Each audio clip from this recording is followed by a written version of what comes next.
Don't need the third. Go away. Right, it doesn't seem to like me being in video on Discord. Fair enough. Crashed again. Got it. I'm fine. This needs tweaks eventually. What the hell? Yeah, turn the camera.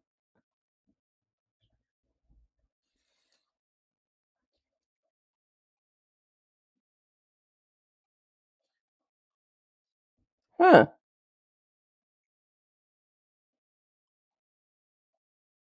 There.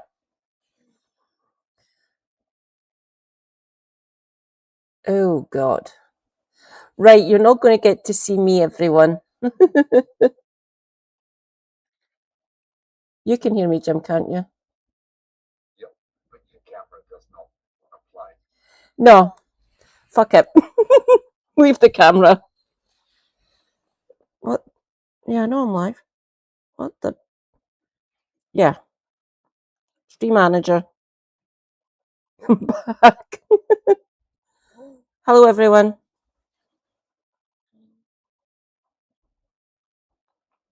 And I went and got something nice to wear. Fuck. Doesn't matter. I'm dressed all in black because it is the death of Keir Starmer's cabinet, mostly. You should be. I was talking without the button held down. You cool? Right. What the hell?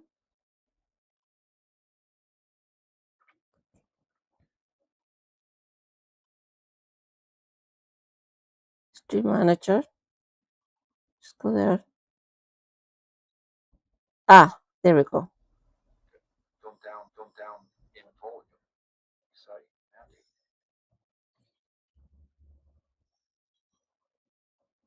Oh, right. Let's see who's in chat, and I'll say hello to everyone. Hello, Andy. Great to see you. Yeah. Oh, they're all on YouTube.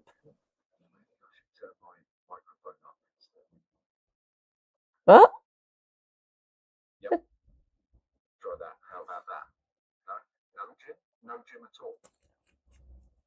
No, I've got you on my stream manager on my phone. That's weird. You should be.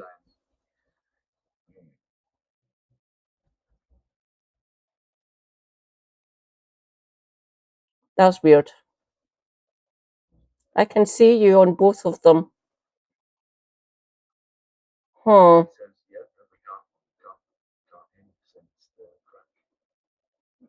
Not again. Tick that one checkbox that Specs just checked again. Oh, God. I can't hear you. It's not fair.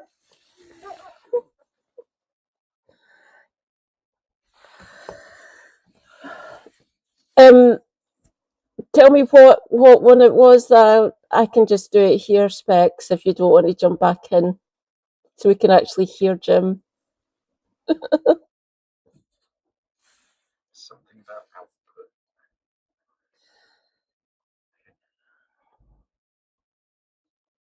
Also, I think Specs might have gone to bed after he fixed it. No, he's in chat. He's there.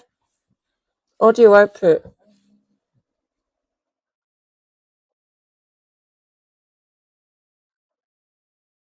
No, it's there. This was why I asked him, what was the exact option, just in case?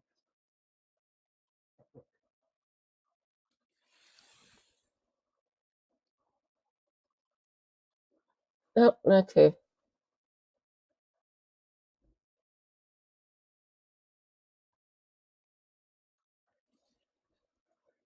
Yeah.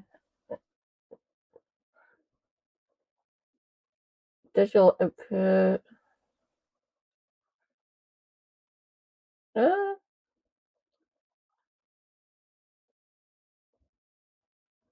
Right, output. High def audio. Right.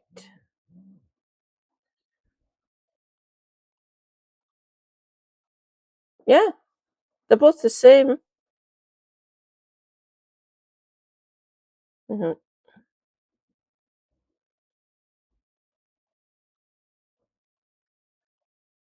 Yeah.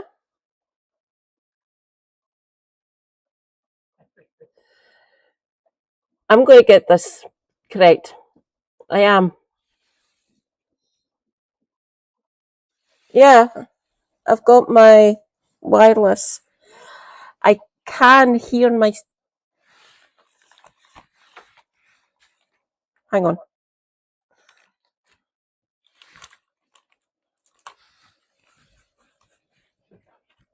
Ah.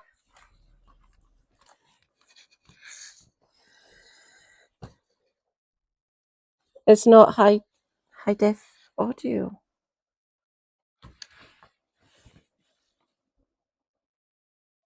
Um.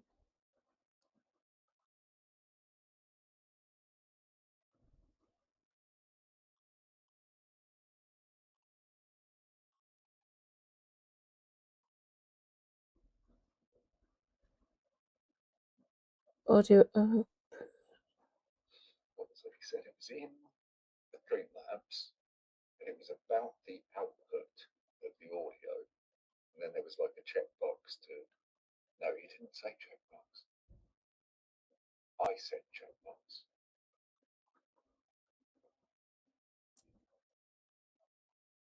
Yeah.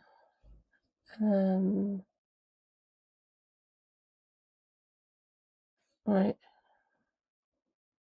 This is weird. I can hear this.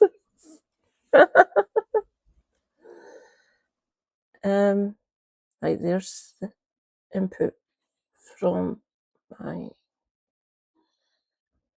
video.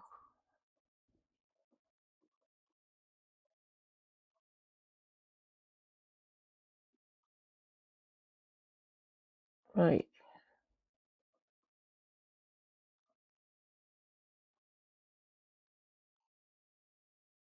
Yeah. That's my mic.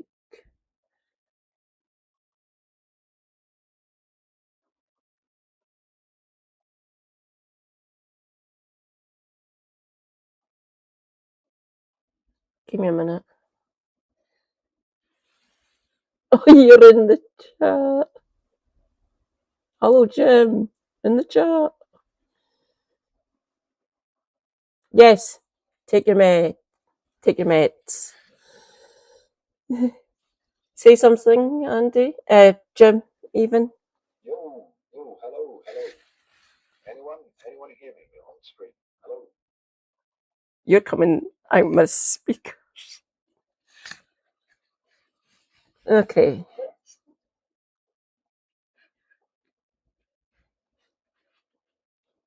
That's definitely not the right. Oh my God. You can hear him.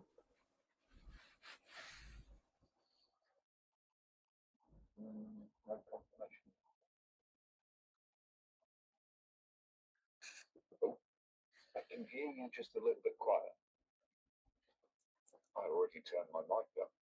I've put you up. Maybe that close. I look like fucking Holly from Red Bull.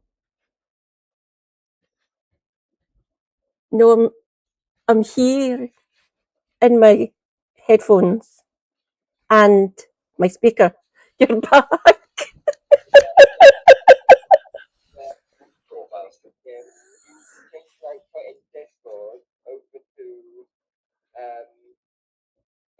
Your headphones.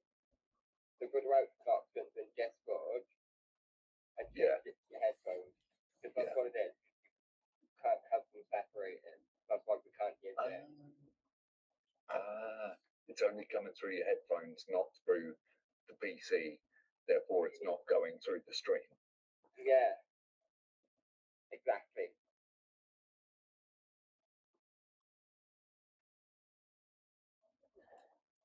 So yeah, little headphones icon with Oh my God. arrow next to it. That's it. Oh, What I keep telling you, so it's the leftist, not the audio. There we The go. left-est audio. Right. Shall we? Oi. Hey, they can hear me. Hi, Jim. Jim is speak. Jim Digby speak.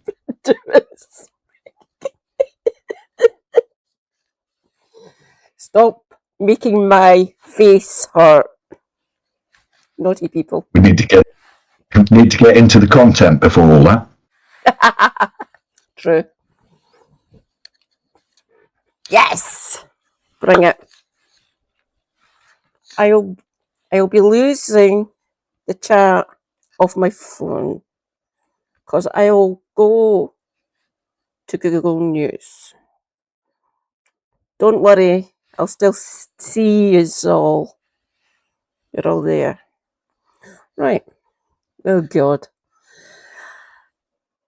Good evening. There's been things happening down in that there London. Oh, God. Shall we get into it? We shall indeed. Let's do this. Oh, God. Rejoice, Specs. Your first minister has made it into the timeline. Oh, what, Joe Stevens? Oh, no, the First Minister, Rina Pjorware. Rina Joris. Yeah. Oh, Not the Westminster Wales no. one. Also made headlines, to be fair. Wales' first minister, Rina Joris, says he hopes having a new PM will be an opportunity for a reset in the relationship between the two governments. We'll see. He said that Keir Starmer didn't take much interest in devolution, much interest in Wales. Correct. And that's why they lost them at Oh, God, yeah. the locals and the Senate elections. But he was hopeful the relationship with Burnham would be better. Citation needed. As he has a background of understanding and appreciating the value of devolution to Manchester. Thank you, Reen. Right, where are we? This is an interesting one. Okay, Right. Lucy Powell, education. Yes, Lucy Powell. The look in her face at Gordon and Denton. Oh, God. It was so funny because she was out there a day before the results going, I've knocked on every door and no one's talking about the Greens. It's a 2-horse race between Labour and Reform. The day after, like 10 minutes after the result, she was like, oh, no one could have predicted this. What? No one could have predicted this. We knocked on every door. No one said Green, so no one could have predicted this. Oh, maybe, Lucy, you were just fucking lying. I forgot she said that. Yeah, she did. Oh, God. In words to that effect. Lucy. How do we think she's going to do? Yeah, that's the thing, isn't it? She's been rewarded for all her incompetence and knowing nothing. She's been rewarded for it by being Education Secretary. Oy. in Andy's new cabinet. What? Yeah. Education. Seriously. Help, please. God. They might as well have made Laura Trott from the Conservatives Education Minister. Yeah. Who else have we got? Who else? Who else has been named and soon to be shamed? Rejoice. We have Bez back at housing. That'll be fun. Oh, yes, Bez. She's back at housing. Happy Mondays for her. Yeah. Nice one. It's an extremely happy Monday. Right. I think Starmer hamstrung her. 1.5 million over the Parliament. Not enough. 1.5 a year. Easy. Should really be more. He definitely, the whole Labour apparatus, they definitely briefed against Angela Rayner when, as soon as they found one crumb of dirt, and it was like avoided council tax. Yeah. Not saying that's not bad for the housing minister. That's not a good look. It's But not. if that's all the dirt they can get on you, it's like, you know, some technicality about housing with your ex-husband. It's not, yeah. No one really cares that much apart from Starmer rights. The ones who are saying, oh, she doesn't deserve to hold position. She was in the process of selling up and divorcing. I can understand. Mm-hmm. Not a good look. But disabled son as well. So a lot on our plate. I'm not just justifying it, anyone. No. I can understand, I guess. The thing is, it's not like Zach's council tax on a boat that they couldn't even calculate properly. Like, there was an actual number that she should have paid, and she didn't, and then she became housing secretary, even though her circumstances were very murky at the time and everything was up in the air. Like, she never went back and corrected it afterwards until it was in the Daily Mail's front fucking page. That was probably leaked from who? I wonder. From the apparatus, from McSweeney and his bunch of fucking underground goblins. Ugh. Some of them are still in number 10, I believe. Josh Simons, the man who gave up his seat that Andy might live. Yeah. So that he could be crucified for our sins. Josh Simons is now, his head of staff? Something like that? Yeah. That's fucking ridiculous. How is that not quid pro quo? Tit for tat. That's not, I'll stand aside if you put me in a good place. It's like, yeah, deal done. But now we're here pretending it's not a deal that they've done. Yeah. He was one of the main Labour Together architects. He was literally the head of Labour Together at one point. He was the man who sent, intelligence services after journalists with a less than favourable aspect of the Labour Party. Yeah. Paul. And now he's like, well, no, I'm not going to quit out of disgrace for that. I'm going to quit to get a better job for the guy who I'm quitting for. Scummy. Rejoice. Nandi. Still at DCMS. Culture, media, and sport, everyone. She shouldn't have. Oh, of course. Position. Lisa Nandy. Yeah. No, she's done enough for the party, going out on the rounds every morning, like make an excuse for them. She's done enough for the party that she deserves a sinecure.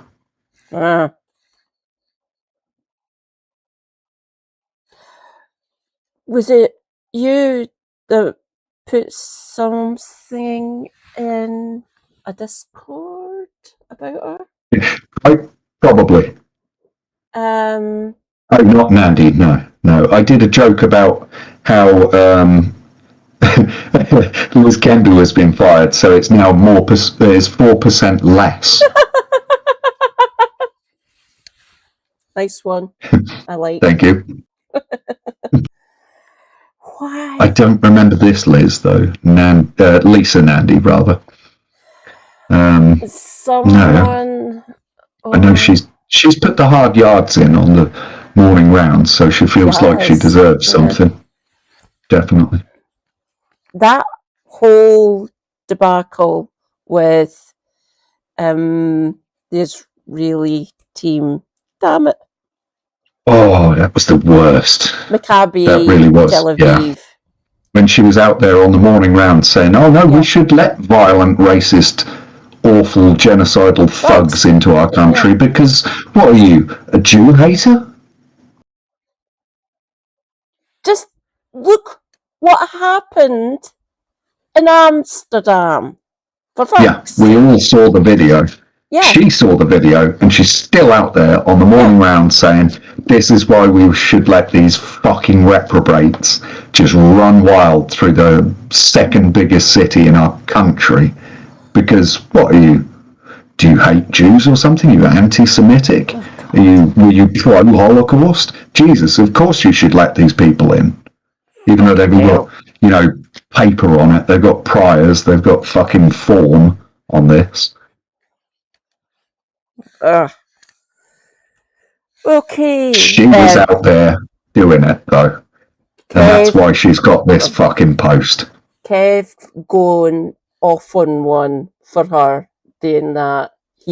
That was so good. Firing. He doesn't even like Aston Villa. He fucking hates Aston Villa. Yeah.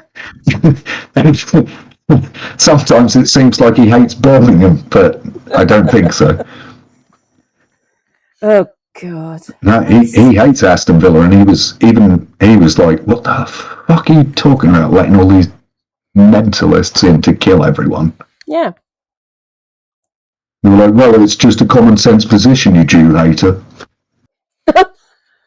What the fuck? No, like the fact that I'll take that off because I'm hearing myself and it's disrupting me. The fact that she said, "Oh, this has never been done before," blocking a team coming in. Lisa, excuse me. Hi, I live in Glasgow. We've literally done that to this team before and a couple other ones. Yeah, and that's why you can't have devolution. That's why you're not allowed devolution, because you'll, make your own decisions and stuff. Yeah. That's the whole point. So from this point, actually, since we're talking about Maccabi Tel Aviv thugs who wanted to come over here and the people who defended them, let's talk about the poor bastard who's just landed the brief of Foreign Secretary, Mr. Edward Miliband. Oh, God. Now, Ed Miliband, I'm not sure he's ever spoken out in favour of Israel's war crimes since it started a couple of years ago. Not that was the beginning of their war crimes, but since this kicked off. I don't think he's ever spoken out saying, they have the right to do this. But now, here's the weird thing. Andy Burnham has chosen the one Jewish guy who's prominent in the party. If people didn't know, Ed Miliband is actually a Jewish man. So was his brother and his mother and his father. They've chosen the one Jewish guy to be foreign secretary. So it's now the Jewish guy's job to lie for Israel. So Labour is inherently anti-Semitic still, because they're conflating the one Jewish guy with the job he didn't want. Yeah. He didn't ask for that fucking job. They just went, "Oi, Jew boy, over there." And now fucking just play nice with America's foreign policy, or else. Ed. If I was Ed Miliband right now, I'd fucking quit. Yeah. And I wasn't saying that earlier this Yeah. afternoon. As soon as they made him foreign secretary, which is basically lying for Israel, is your brief now. As soon as they made him foreign secretary, I was like, he should quit. He should take what's left of his dignity and just stop, because they're using you like a fucking token. Yeah. That's Like half the shitty. people don't know he's Jewish. But bacon sandwich. You got dispensations from your rabbi, for fuck's sake. Debate your rabbi about bacon sandwiches, because they're delicious. No, sorry. Don't do that. But do debate your rabbi over whether genocide is permissible under the Talmud, and just general Jewish culture. Is like genocide a big thing in Jewish culture? Oh yeah, from the time that Europe tried to fucking absolutely genocide you. Elron. Now they're wheeling out a Jewish dude to stick up for Israeli policy of doing genocide. It's just cheap. It cheapens his legacy, I think. And I'm not Jewish. Right. So that's another of the cabinet picks. Yeah. We'll go through. So on the BBC page on the live Google News, yeah, 9:51, about an hour ago. Healy. Last thing I saw, fucking Wes Streeton was walking into Downing Street. Yeah, that was an hour and a half. So he's no. I really hope he's still crying. Oh God, please. I'm just trapped in that elevator, just soaking the shirt front with his own tears. Oh my God, he's been named Defence Secretary. What? Seriously. Wes Streeting named Defence Secretary 8 minutes to 11. Defence Secretary. No. I know one group of people who won't be defending.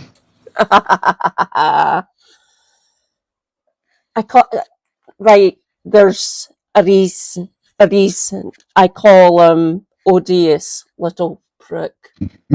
We all call him odious little prick. Yeah. It's sort of, if the shoe fits, then... It's to midnight. I can't believe that. They've chosen him for Defence Secretary because he's just such a party apparatchik. Yeah. He will take all the money that John Healey is going to spew at him, and he's going to give it to just bombs. Bombs. Yeah. Guns, no butter.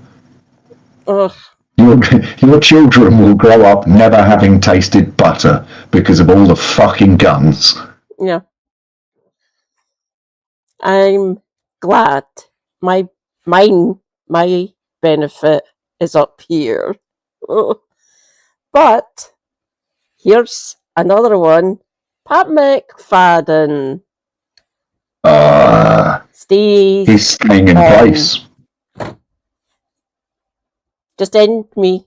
Yep, he's staying in place. This guy, the silent turtle assassin, is staying in post so that he can kill more poor people, so that we can spend more money on bombs and your children will never taste butter. Fuck you. Yeah.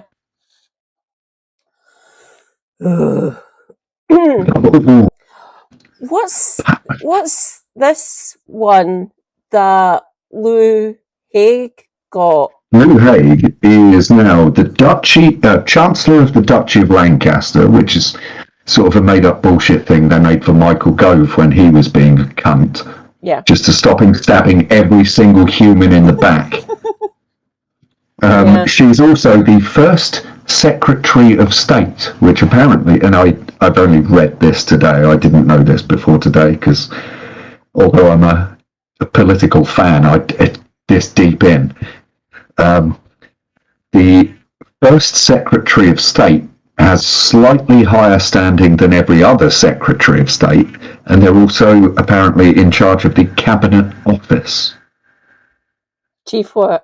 Well, there's a Chief Whip, which is Annalise Midgley. Yes, Annalise Midgley, new Chief Whip. Chief Whip.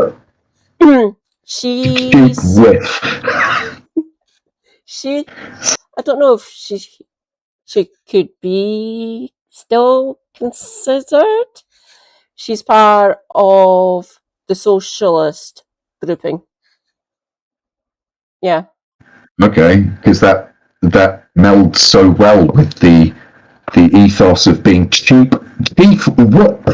They've probably the best way to get the proletariat to seize the means of production and put democracy in the workplace, the best way to do that is to keep all the papers you have on all the paedophiles you sit next to and use it to blackmail them so that you can give more bombs to Israel. The Chief Whip doesn't do that. Apparently. Socialism is when you bomb children. Apparently, yeah. Or when you blackmail people so that they will agree to bomb children.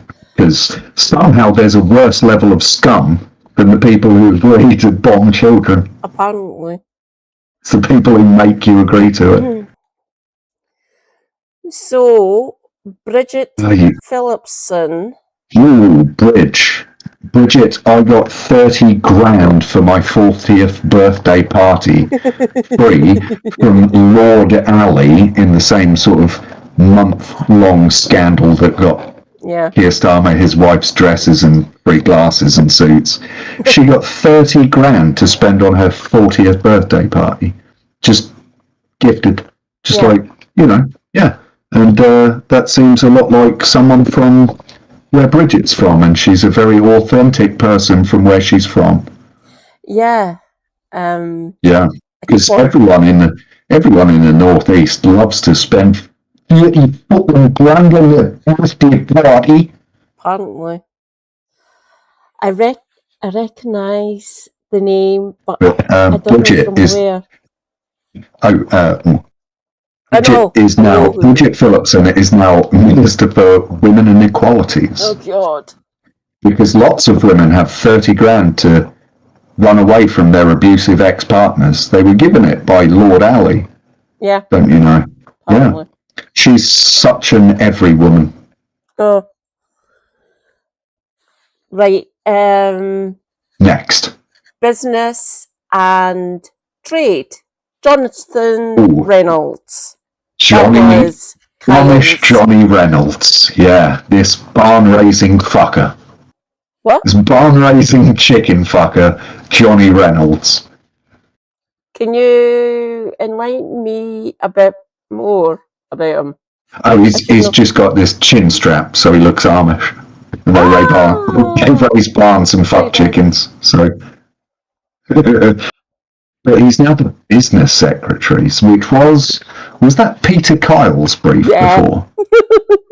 Fuck that guy, and also fuck Johnny Reynolds. He's one of those shill bastards who will go out on the morning round on Laura Koonsberg and they'll just make excuses for anything and try and turn it away from the main issue. And they'll say things like, oh, well, I haven't read this, even though I knew I was coming on and you ask it. Right. Johnny Reynolds is another one of these fucking absolute apparatchiks who will say anything, do anything. It's like a Carthenus villain. Andy, I love you. That's brilliant. It's a good chat. Oh, so now Steve Reed has been kicked out of government along with 4% less. Steve Reed's been kicked out. When will he fight Crusher Horgan? Hang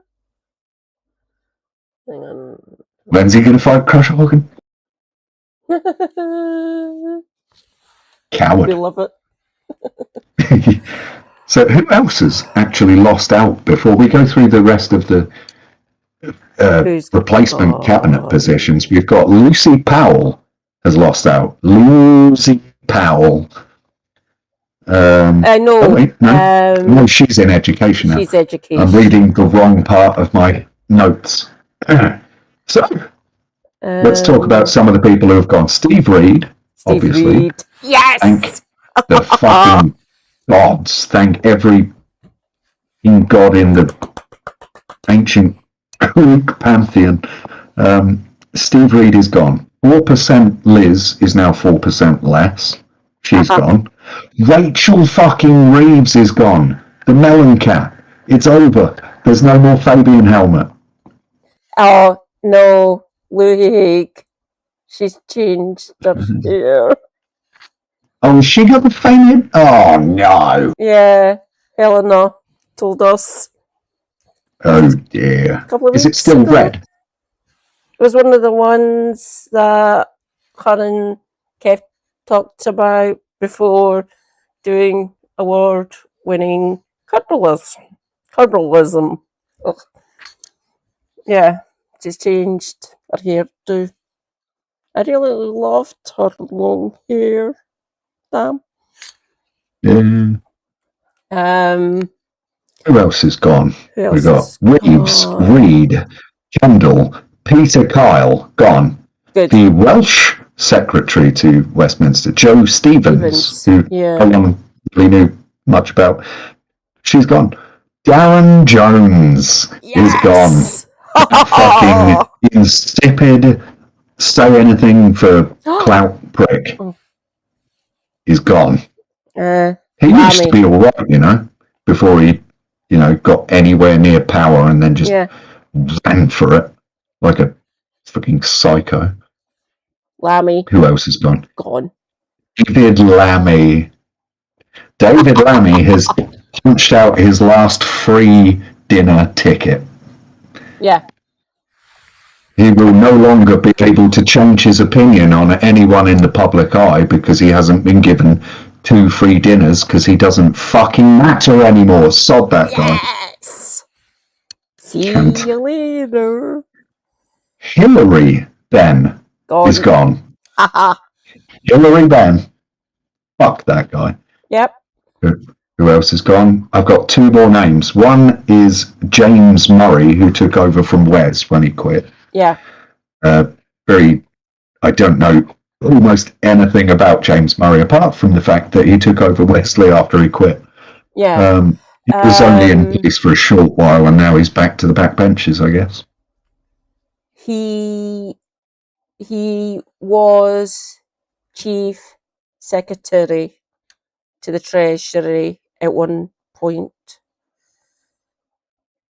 Wow. Yeah. One of those roles that you're in but no one knows you. Yeah. But it's quite important. It is. And then we've got one last name, and this was mentioned on No Justice's stream earlier. Everyone go follow No Justice, she's awesome. Yes, do it. This last name that I have, who is gone, is Lord Hermer. Yeah. Who is actually, as I learned from No Justice's stream, he's the most pro-Palestinian Jewish member of Labour, something like that. Yeah. He's very, well, it's not saying much in this current Labour, but currently. But he was, for a Jewish member of the House of Lords, he was incredibly pro-Palestine in this day and age, in this climate. Yeah. So apparently, he deserved respect, but at the same time, you're a lord. Fuck yourself. Oh. Hi, Rez. Great to see you. So yeah, that's everyone who's gone, and we've done a few people who've come in. Oh, God. Is there anyone else? Someone interesting? We've done Lucy, Bridget, and Annalise. We've done Johnny Amish. Oh my God. The new health secretary. Yeah. It's not James Murray. It's not Wesley. It's fucking Yvette Cooper. Yeah. So we've gone from proscribe Yvette Cooper to Prescribe, Yvette Cooper. Prescribe, yeah. Well done on that earlier. Brilliant. I can't believe that's quite a big job for a woman who's almost the worst at every job she does. Yeah. Almost the worst. Almost. Speaking of which, Shabana Mahmood's still in post. Oh. Shut up! Thank That's you. the worst one, I think. I honestly think that's the worst one.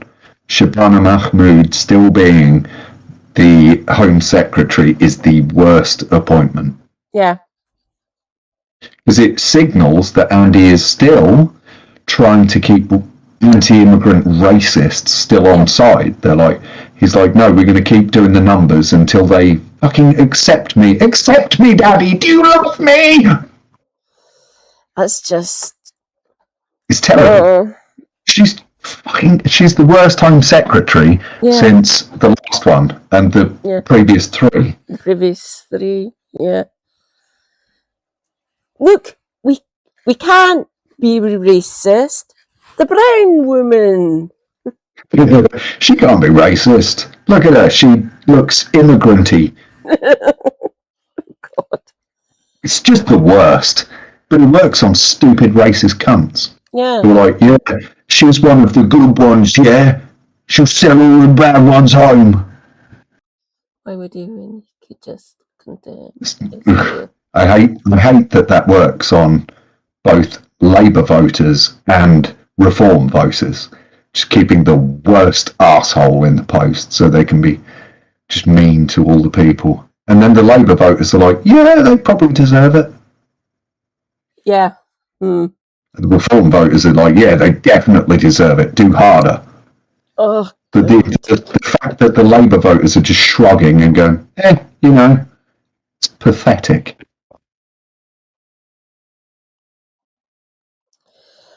I think we've still got a couple of names, don't we? Ooh, no, actually, I don't think we do. We've breezed through that. I don't. It's a real good combo as well. Bring Shooting up the shit.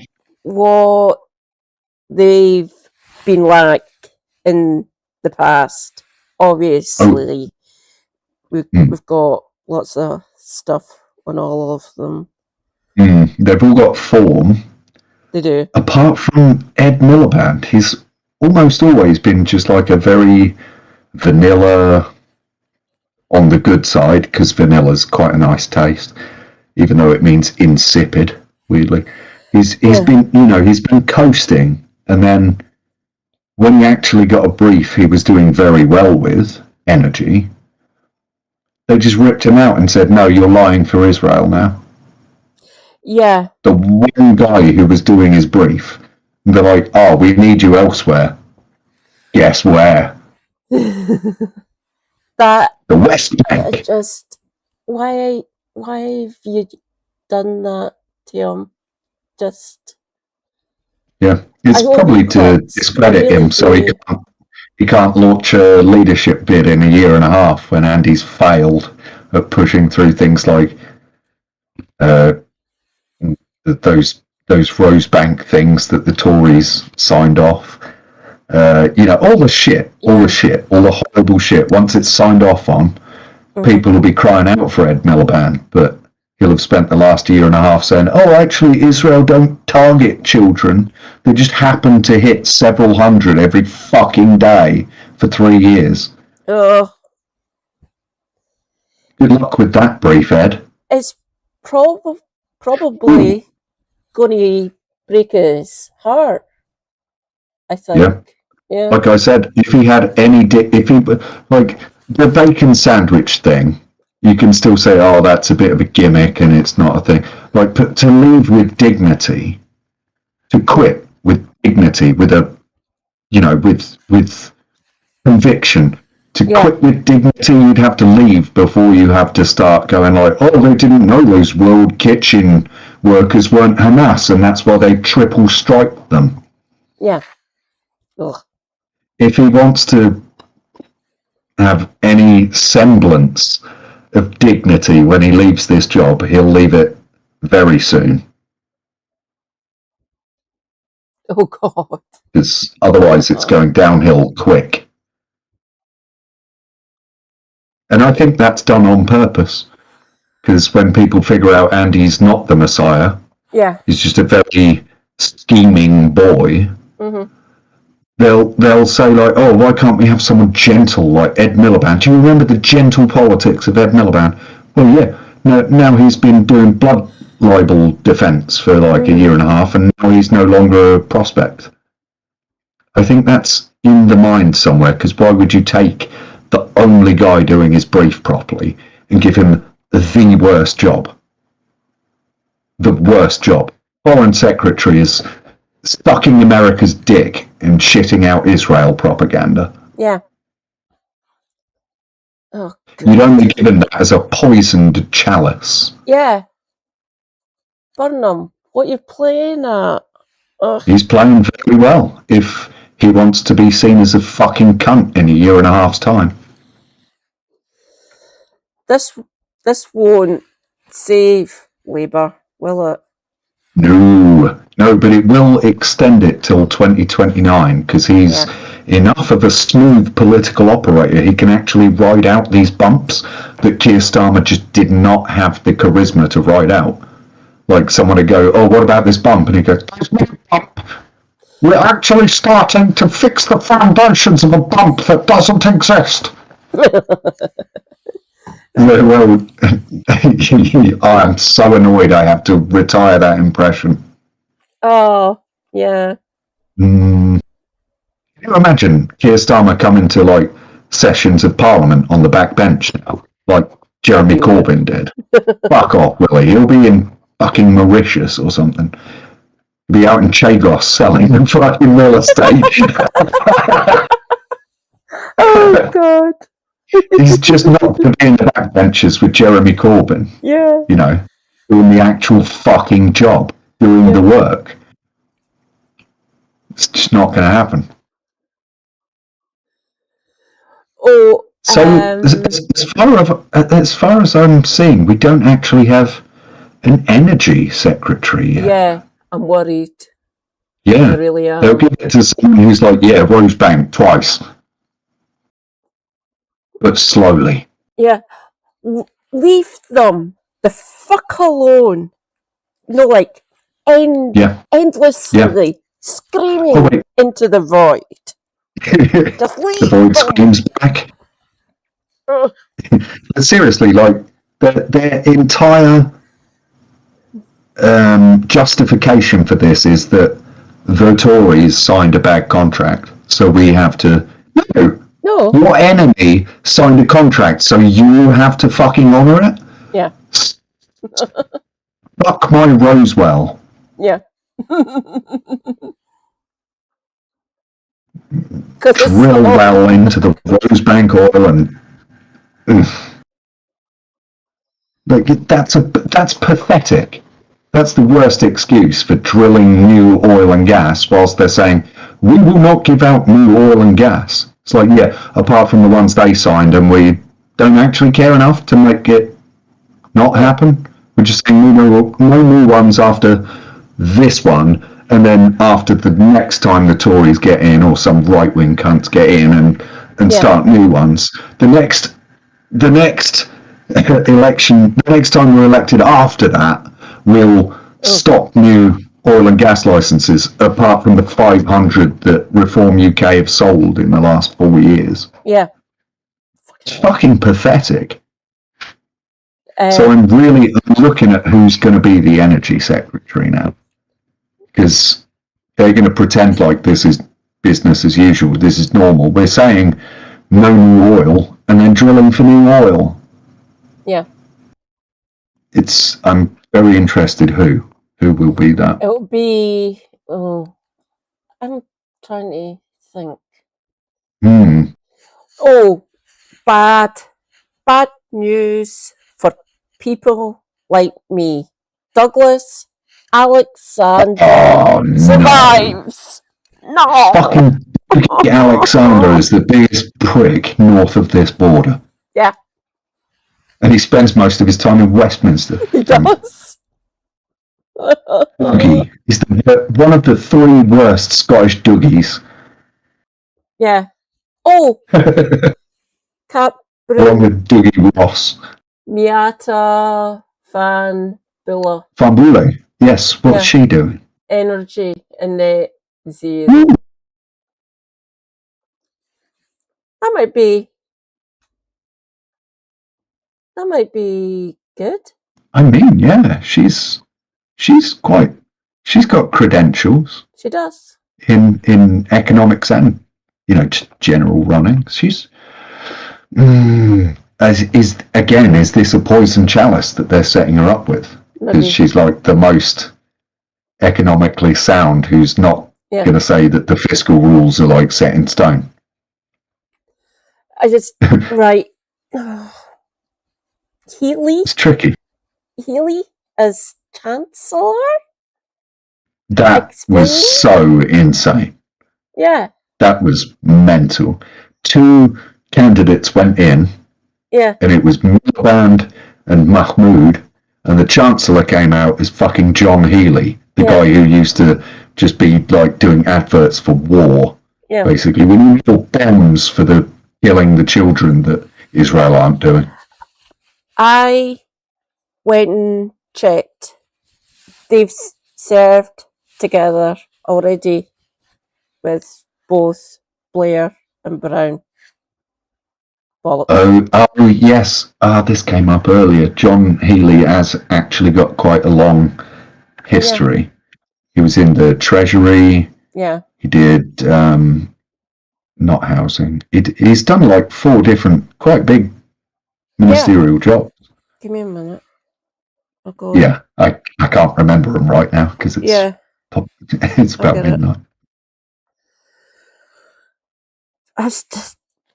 That one put me through a loop. Oh no, I didn't mean to hit my mic. Where are we? John Healey. So, I didn't write it down. It's Van Boule was the energy. Yeah. Let's see. Mm-hmm. Oh.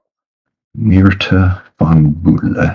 Okay, this is going to take some spelling with a pencil.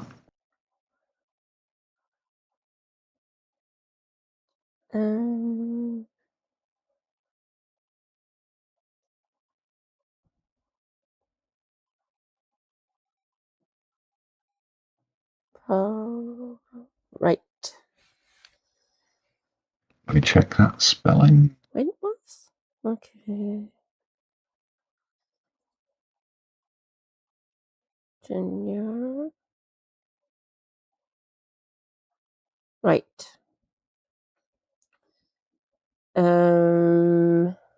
He was a junior minister, parliamentary under Sec of State for Adult Skills in Education for after 2001 general election.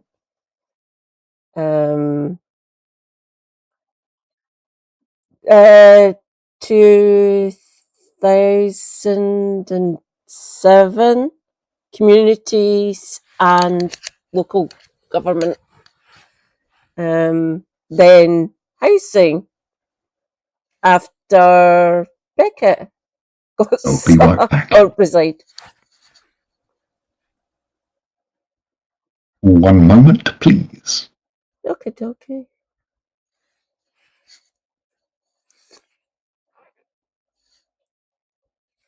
Oh.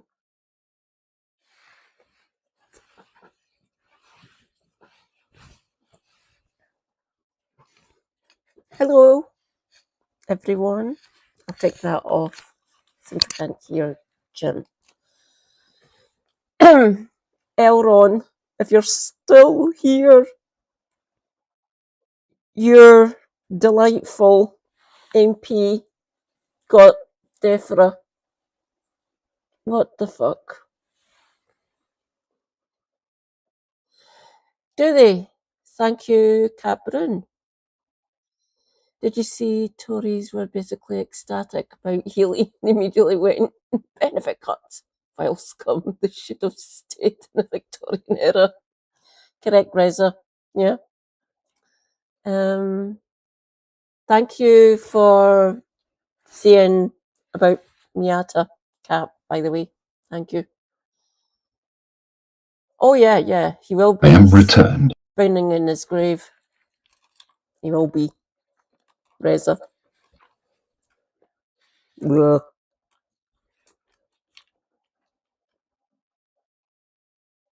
There we go. Oh, yeah.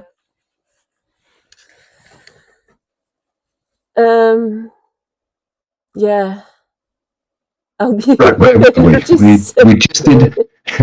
We just did Miata Fambula Yeah. for energy. That's interesting. Is that everything so I far? think so. I was just saying there.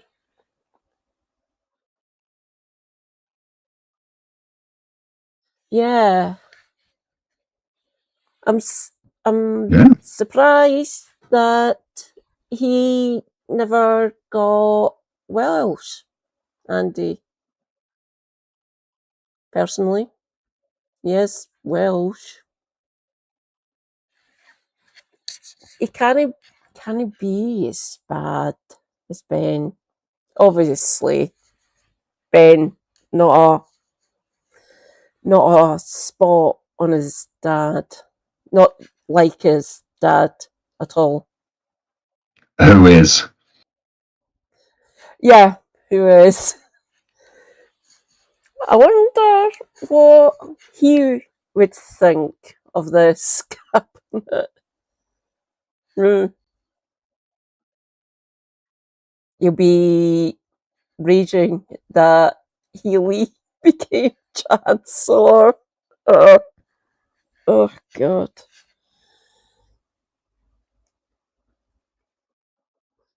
Secretary for getting rid of neoliberalism. I don't know what it is. I think it's the fact that the defense secretary quit because there wasn't enough money for bombs. Mm-hmm. And then the new guy goes, you know who would be good in charge of the money? The guy who wanted more bombs. Let's put him in charge of all the money. Why? Because, oh, dear Lord. God. Because a bunch of conspiracies that are real, apart from the stupid ones about Jews. Mm-hmm. But the military-industrial complex ones, they're not just conspiracies, that's a business model. Yeah. And they'll fucking kill you. Mm-hmm. They will literally kill you. Like freaking airlines will kill you if you're a whistleblower. We've all seen this. Yeah. Imagine being the guy in charge of the military spending who doesn't want to spend on the military.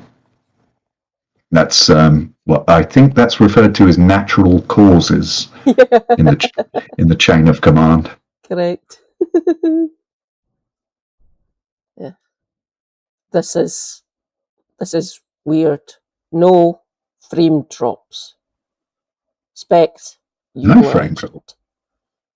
Yeah, for about 6 months. For about 3 months before Welsh tech support, frame drops. At one point, a frame drop of 127%. I remember this. I remember it was. Yeah, you would. When I watched the streams before, it was like a slideshow because of all the drops, the dropped frames. This rig has been doing perfectly though. Yeah. All night. Brilliant. Love it. Now it's Streeton in charge of I'm, the I'm still a bombs. bit annoyed the postman nicked my fucking hard drive though. Yeah. You can. I'll ask Super Hubby what you need to do. He was Oh no, I can't posted. chase it up. There was more than a hard drive in there. Okay. There was something sellotaped to it that I Okay. can't describe. No problem. Apparently, in opposition 2010 until the general election, Healy was shadow health. 14 years. Wow. Bloody hell. Yeah, You never stood up once against privatisation. apparently. Otherwise, I'd fucking remember the bastard.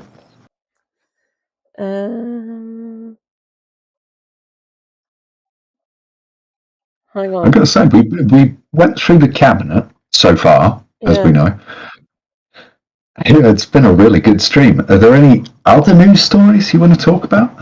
I think we might have exhausted the fun, the info, well, definitely my back knowledge. Did I say to you, Ron Hubbard's MP and friend of Steve Reid and Angela Eagle. Defra. Oh, Dame Angela Eagle. Yeah, she got Defra. What? Excuse me? The She Department was of one of Environmental, the farming and the all the stuff. Environment, Food, Yeah. Rural Affairs. Rural Affairs, that's the RA. Yeah, Why? she was Security Minister, so one of Mahmoud's underlings. Oh, right. So she's been elevated. Fantastic. Sorry, Yep. Elron. We still gonna get rid of you, Angie. Enjoy your time at Defra. I'll see what's in the... Oh, no, I took it out. There it's here.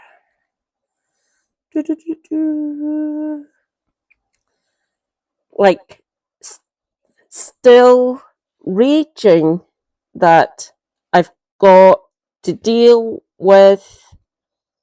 Oh God, it's Tim's. Is he still Minister? Stephen Timms. Because we're all... Yeah. What the fuck? He's 70? No idea what you're reading. No, Stephen Timms. Rings a He's bell. Minister for Disability.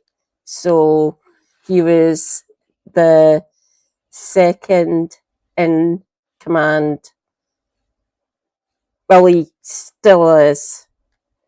Under Glaswegian School. So he's still there. Brilliant. Still a motherfucker. Yeah. Basically, still coming after people like me, even though I'm separate. Thank fuck. To be fair, anyone hanging on to the undercarriage of Pat McFadden is a ball bag. Yeah. Fantastic. So, my two main villains survive. So that's McFadden and Doogie. Fucking Doogie. I was going through the back benches to see if there was anyone to replace him, like Doogie. No. Ian Murray, still there, still a cunt. That'd be the only one that I thought would have been brought back. Doesn't really matter. Scottish Office shouldn't exist. Huh. Yeah, no. Independence should exist because Westminster has treated you so wrong. It's like oh God. It's like you know those battened wife's tales where every bloke looks at it and goes, "Why didn't she just leave?" It's like because England said you can't have another fucking referendum for like 30 years because they're possessive and abusive, and you can't get away. Nobody leaves me. Can I see? I hate it. I hate the Westminster system. I'm convinced if you let Wales and Scotland be independent, they would outstrip England's economy within years because they just wouldn't be such fucking cunts for donors and all this crap. It's like, you know, if you want independence, it's independence from something. And the current something is donors and crap. Yeah. See. So I'm all about giving the home nations their devolution, their own say, their independence, all about that, because I want the Westminster system to be shown up within a few years for what it actually is, just an abusive boyfriend. Oh, for fuck. Oh. Camilla has done a video. Tomini. Oh, the Ayatollah Tominay. I love that. Brilliant. I'll never stop using that until she fucking renounces everything and becomes a socialist. Good luck. Exactly. That's why the joke's got legs. The coronation. No one asked for. Shut up, Camilla. Thanks. I'm not even going to watch it. She is just awful. Mm-hmm. I'm going through. It's got a video if you want to watch it. Yeah. Is that in? I'll wait. Will you do it? I'll just watch it on the screen. I'll listen and then watch on the stream. A couple of seconds behind. Sweet. No. Nope. Oh.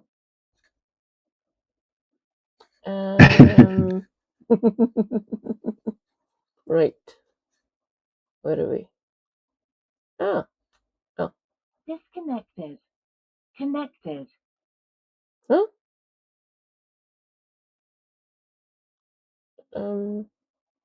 Cancel. Screen capture. That's source. Yep. You. Bring it. We'll just that. Leave Jim there. Owen. Owen. There we go. Right next to each other. Take it away, plastic Mike.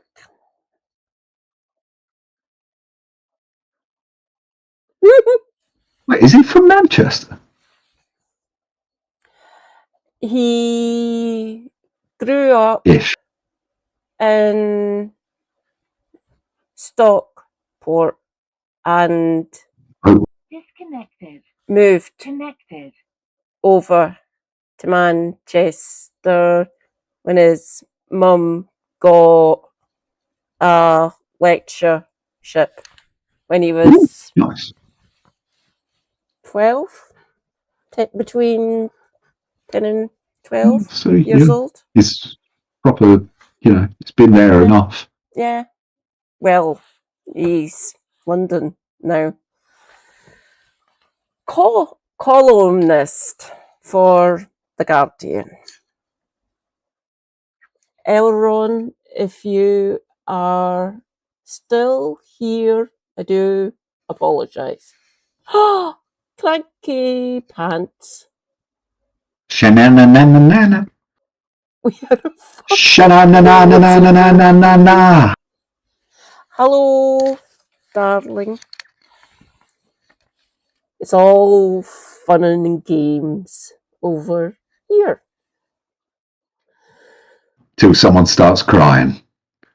Wes, please. Yes, hopefully. Oh, God, please, yes. He hasn't come out of Downing. He went into Downing Street. I haven't heard any fucking updates about him getting a fucking position yet. That was like 2 hours ago.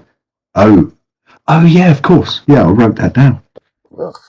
It's Brilliant. the thing about breaking news. You can't keep it all in your head.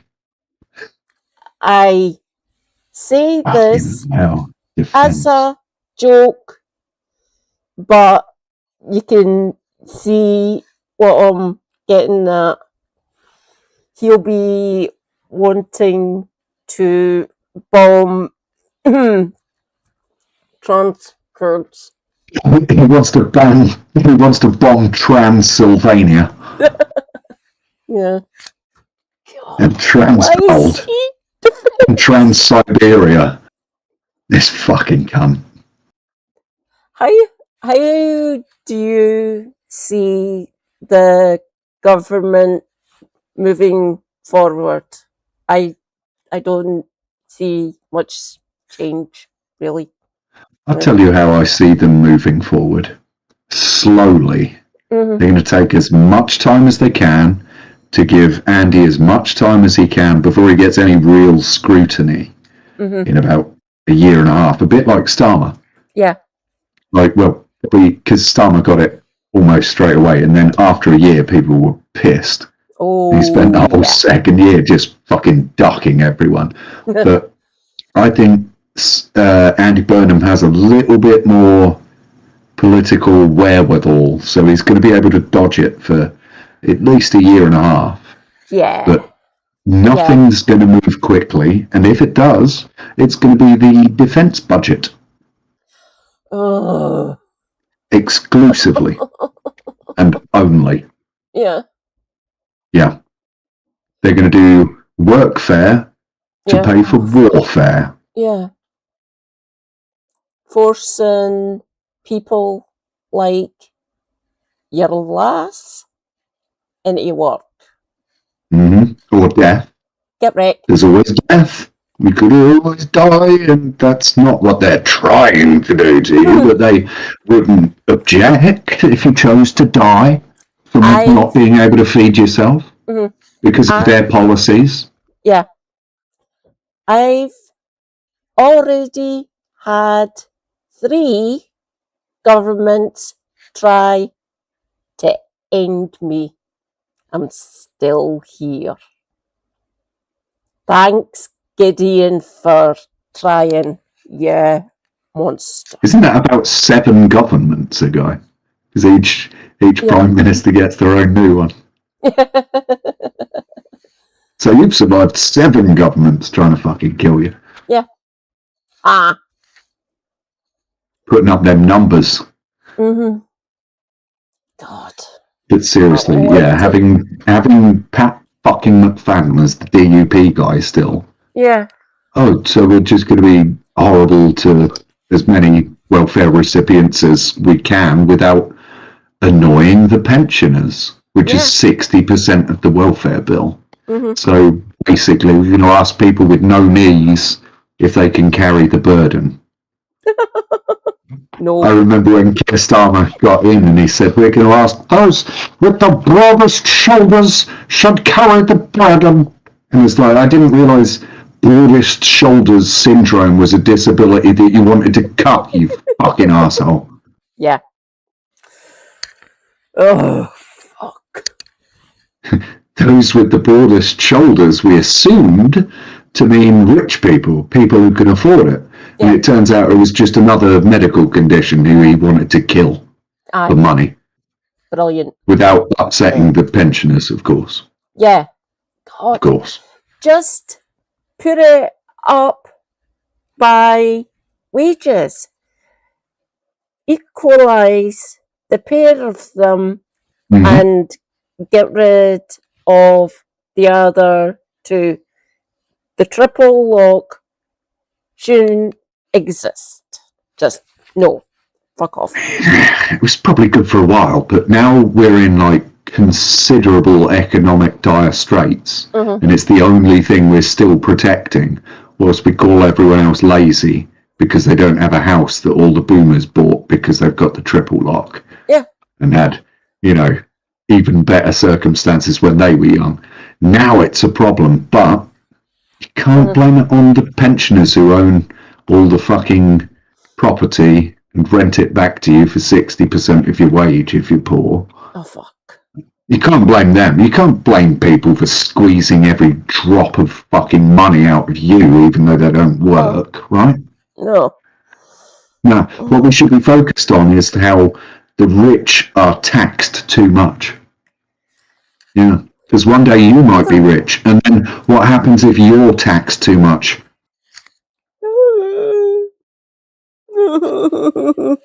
Shut up.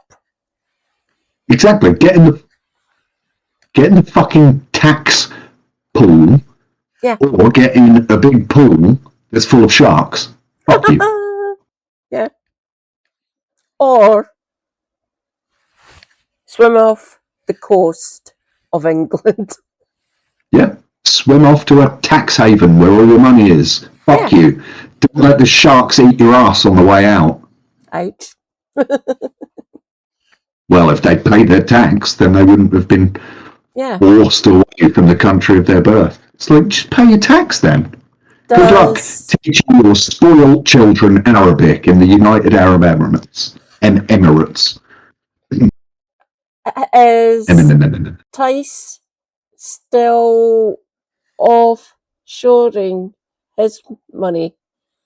Well, he lives in Dubai, the United Arab Emirates. He does indeed. That's where he lives, but like, does he wear Arab Emirates cultural gear? Does he speak Arabic? No, he fucking doesn't. He's there for tax reasons because he's a fucking piece of shit. Yeah. But he's like, all these people coming over and ruining the culture. It's like, oi, you live in the UAE, you are not Muslim, you're not an Arab, you don't speak Arabic, you're just a tax dodger. Aye. So don't come to me saying, oh, they're ruining our culture, and then fuck off to an Arab country and then ruin their culture for tax purposes. Ugh. Definitely don't lecture me about how this country's changed. This country's really changed. Oh yeah, well, let's talk about the UAE. It's changed to like 90% immigrants for tax purposes. That's where you live, and that's why you did it. It's not for cultural purposes. It's not for a political point. It's to save you money because you're a scumbag. Yes, correct. Well said. Okay. Owen. Yes.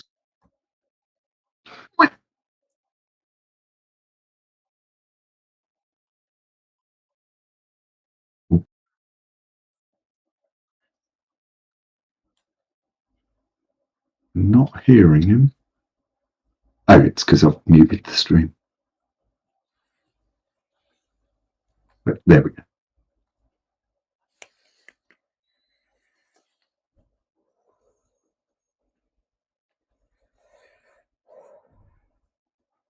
No, I'm still not hearing him.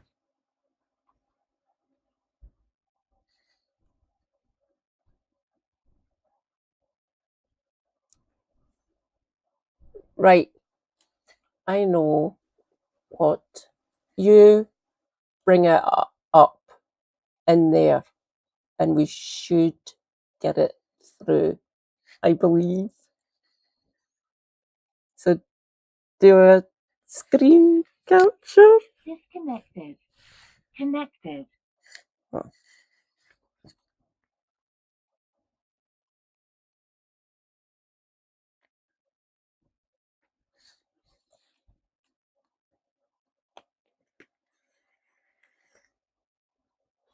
I need to smoke less on stream. It's probably bad for people trying to give up. Oh, don't worry.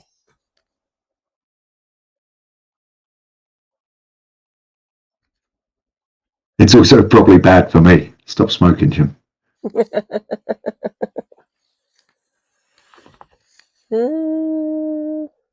Right. Let's see. Just expand that a bit. I'll move the options.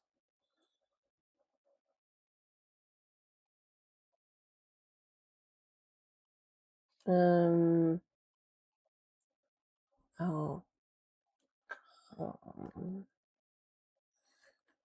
Oh, there it is. There. Right. Is this the one entitled Andy Burnham's Brutal Purge of Yeah. Starmer Loyalists from 2 hours ago? Expand. See? Share. Go. There we go. Sounds good. Right. Play.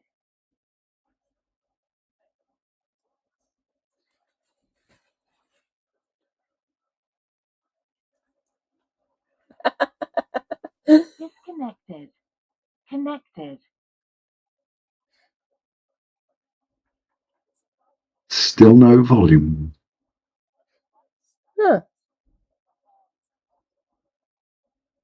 Oh, wait, try. No, not anything. Disconnected. Connected. Have you pressed also share stream audio? There's the little tick box when you shared your screen. Oh. Give me a second. Might have to stop your screen share. Connected. Yeah. It's on. Connected. Yeah.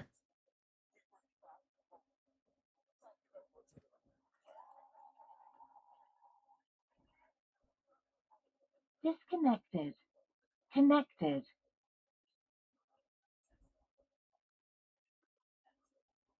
No volume. No? Wait, ooh, wait. Disconnected. Connected.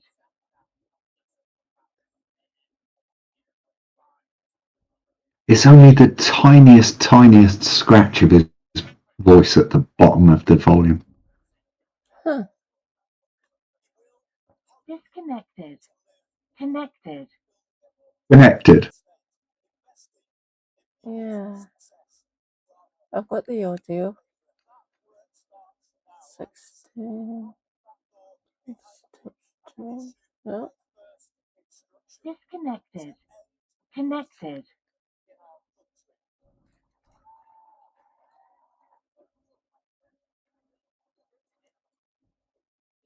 Yeah, share screen.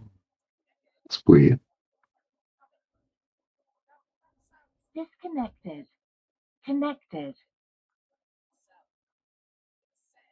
Oh, is it coming through your headphones, not the PC speakers? Because if it's coming Yeah. through the speakers, it won't come through the stream.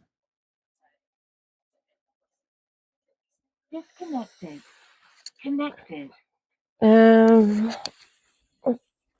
No, it won't be Bluetooth.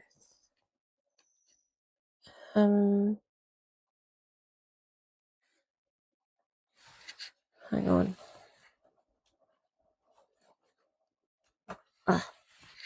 Right.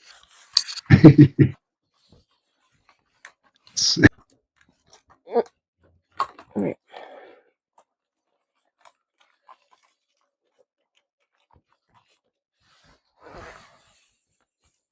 Auxin mode. Bluetooth mode. Connected. Say something. Connected. No. Fuck. We've lost specs too. Fuck. I guess instead of watching the video, we should just do another like half an hour of shooting the shit. Give me a minute.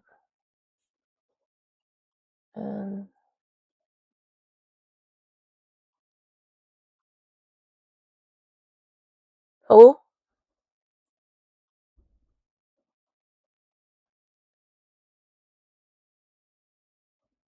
Can you hear me? Yay!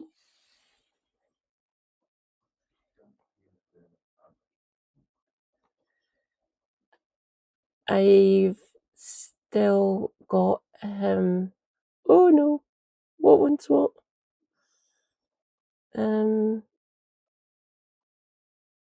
Yep, that's that one. Get rid of you. Yeah. Bye, Owen. Right. Can everyone still hear Jim? Hello. Damn it. No, hang on.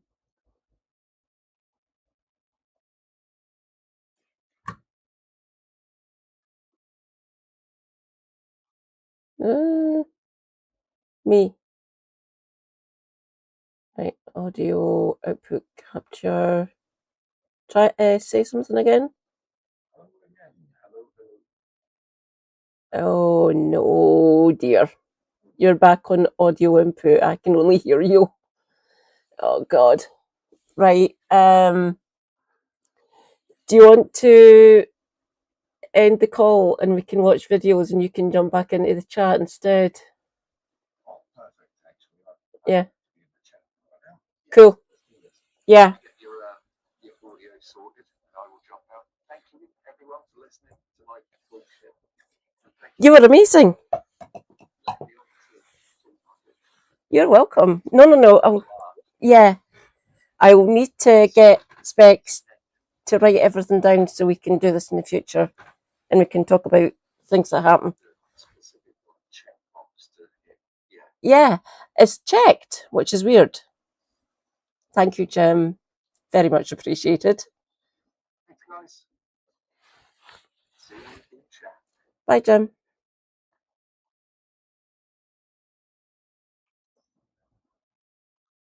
There we go.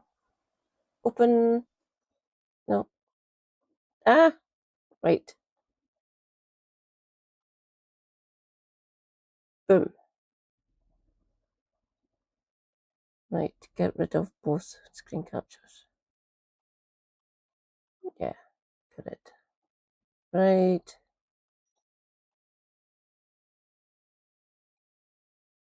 Okay.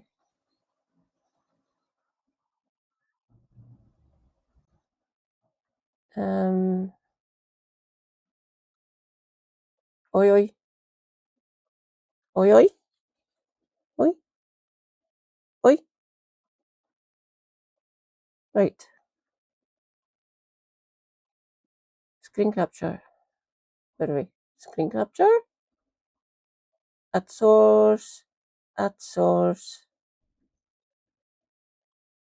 There we go. Owen. Oh, should be able to bring my video back. Boom. Add source. Let's get your last back, shall we? Boom. Huh?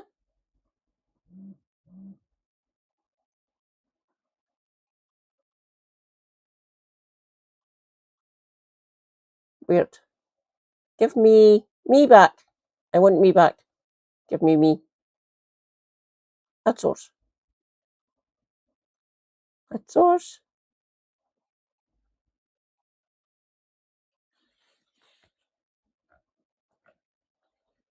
Huh. Right. Fuck it. Just leave it. Yo! Hi, Jim. Oh, no. I can't hear anything. Brilliant.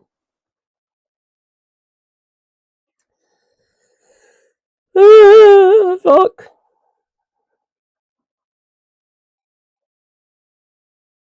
Right. Disconnected. Connected. Oh!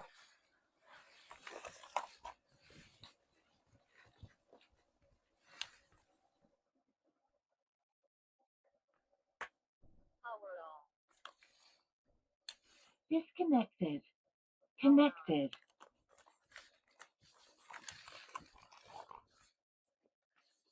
Right.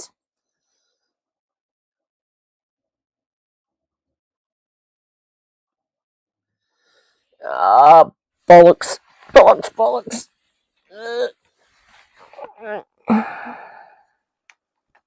Aux in mode. Bluetooth mode.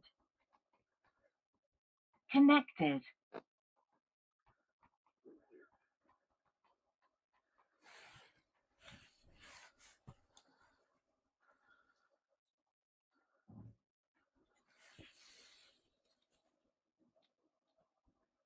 Nope.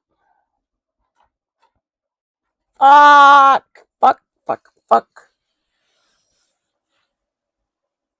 Oh, God. Right, am I going to have to do this? Connected. Connected. Oh, God. Oh God. No. Oh God.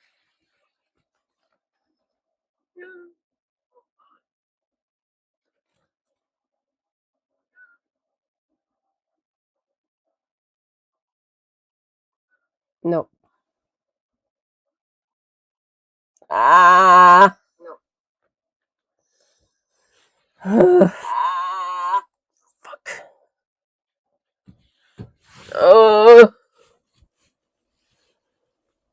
Not good. Really not good. Oh, fucking hell.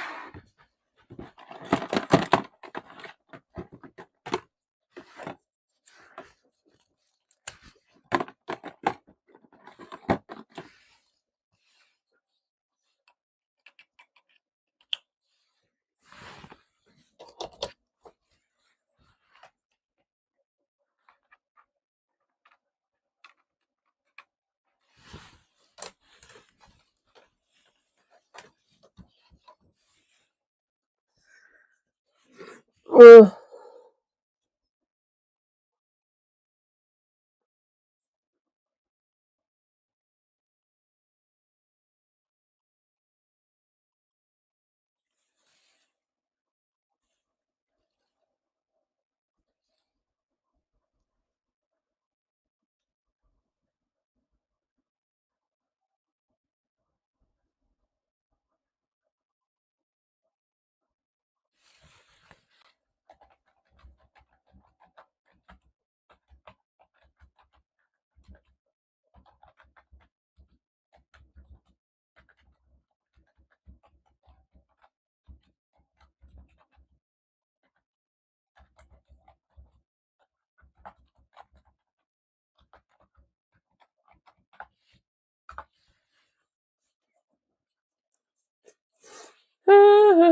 Oh, Davey.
Disconnected. Connected.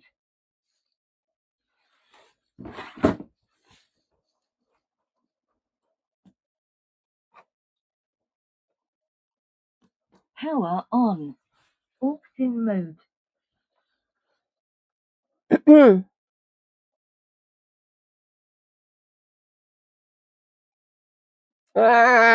Fuck.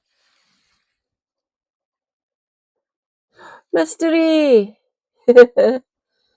Right, I need audio output.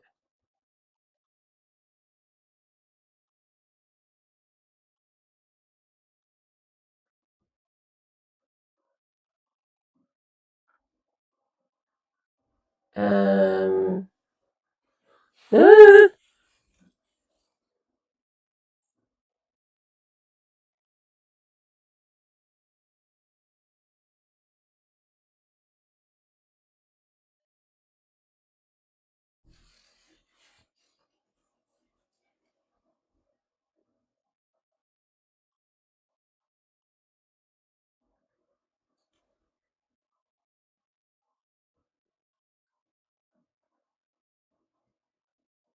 Oi, oi.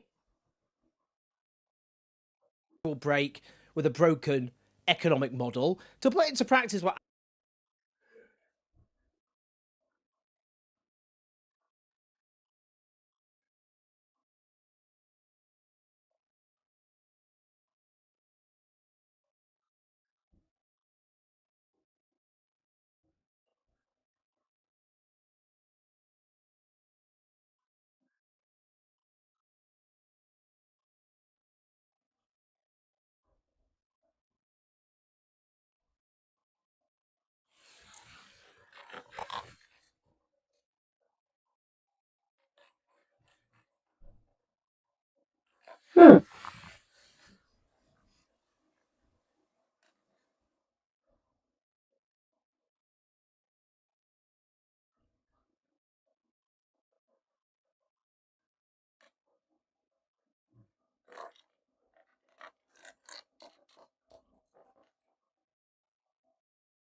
Right.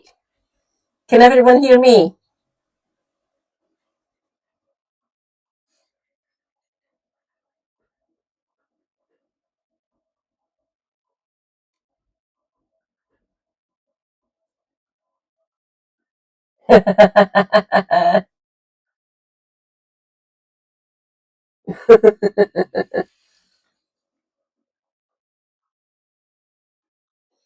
Oh no, Jim's back in chat.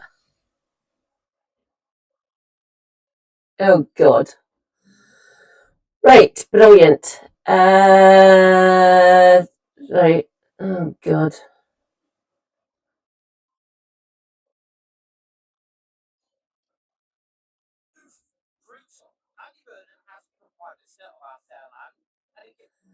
Right. Oi, oi. Is that better?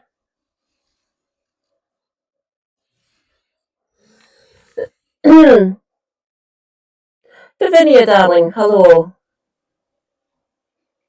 I've muted my headphones. I've actually got I can hear Owen when I'm playing them. I'm still output and input at the same time. That's weird. Still got an echo. Brilliant. Oh, God.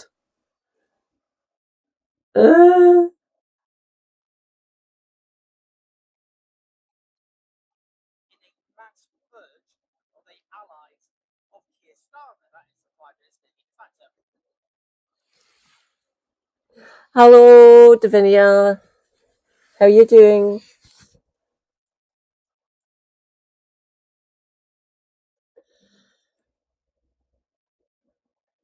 Criminata again. Right, I've got the input. Hi, Mystery. Right.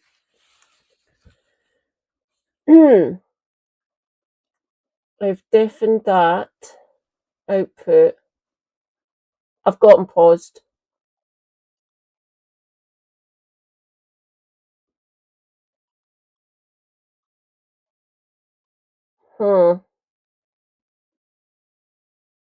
Right.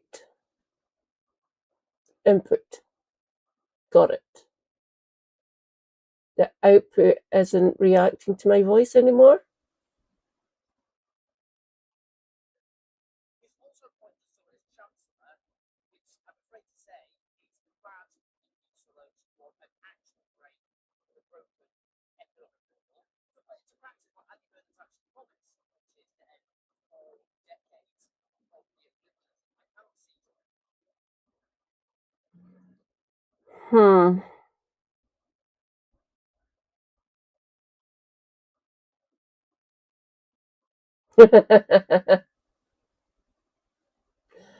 No echo, but Owen is low as fuck.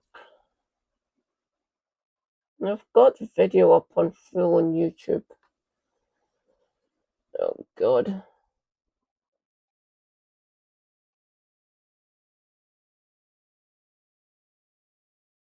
Oh, God, right.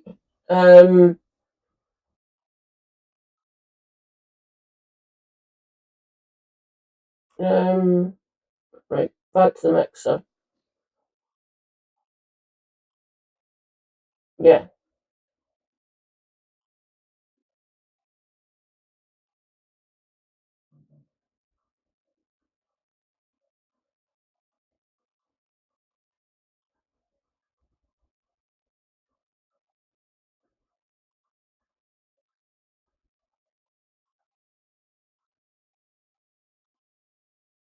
Oi.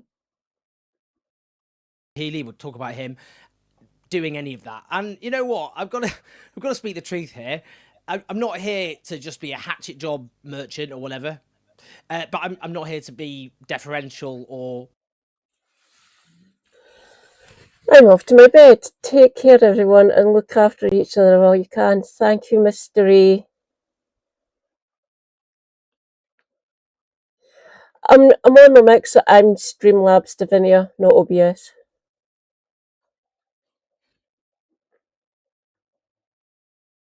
Am I good now? Fucking yes. Thank God. Night, Mystery. Stay hydrated. Self-care is good care. Take your meds if you need to take any. Stay based. Free Palestine. And pray for us all. This cabinet looks fucking horrible. Fancy being... Thank you, Jim. Thank you. Much appreciated. You absolute legend. Take it away, Owen. To try and suck up to power. I'm here to try and speak the truth.